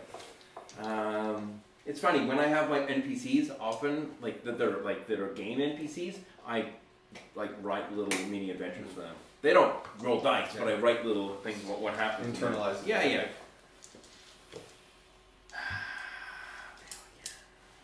Roll on your strength again, please. He's about halfway up now, maybe a third of the way up. Oh, that's a pass by 6. Okay, so you're now climbing up quite quickly. Can you roll on your climbing again? You gotta make one last roll. Try to walk around the camera if you can. Oh, we're gonna stop in about 15 minutes anyway. Yes. Okay. So you get up to the top. The whole floorboards of the saloon are rumbling, and like some of the floorboards in the back are like lifting up slightly. You see like the ground, the very ground of even the caravan starts to shake a little bit. Okay, I'm gonna like haul ass over to where they are to see what the fuck's going on. You're going towards the saloons, or you're going into where it gets? I'm going towards where they are. Yeah, they're in the saloon. Yeah. Okay. So you head into the into the saloon. Do you close the slam it shut as soon as your So I can tell you, as you slam it shut, you notice that the what's it called? The trap door is like insulated. Like the inside of the trap door is insulated, and it actually looks like it's iron of a piece of the pipe as well. Like so, there's wood, then there's like insulation, and then there's the iron of whatever the pipe is. Like it fits perfectly in the spot. So you slam it shut, and then there's almost like the sound of a subway train going under your feet. And as this noise thunders through underneath your feet, the temperature in the saloon climbs by about 10 degrees in about a second and a half. Like just instantly you're like so nice and toasty warm. Like home. Like home, yeah, exactly. There's Brazil in that pipe right there. Oh, I open the trap door. Okay, I jump inside. You're dead. Yes. Okay, cool. Just like Brazil. Yeah. I go off the resort. You're dead. Okay. So you're gonna roll another character? Is that you have another character ready to go, right? Yeah. Yes, also from Brazil. Okay, good. He just pops right out of the pipe. No, he pops Hello! out. No, he climbs out of Eddie's chest like he just grows out of his corpse. Yeah. Eddie too. And Eddie Suarez the second. I am the child of Eddie Suarez and Gui Gui Gui. You're very furry and you've got 8 legs. 8 brass knuckles. That would be fucking cool, man. No longer One Punch Man. I am Brindle. Multiple Brindle consecutive punch man. Consecutive normal punches. Brindle. Anyway, okay. So, yeah. So the noise subsides and the temperature starts slowly sighing. I hug Ruben. Thank God you're okay. I'm strolling in there. Eddie, what the fuck did you do?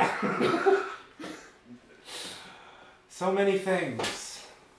We went Specifically now. many things. We went down the trapdoor, and it was a pipe that, as you probably noticed, heats up things. Well, thank you, Sherlock. Well, while you two were spelunking, we found out the murdered priest and the nun were in charge of delivering the church bells. Or blessings. Murdered priest and nun? The woman outside. She was a woman of the cloth who... Where's the priest? I was downstairs while all of that was happening. Well,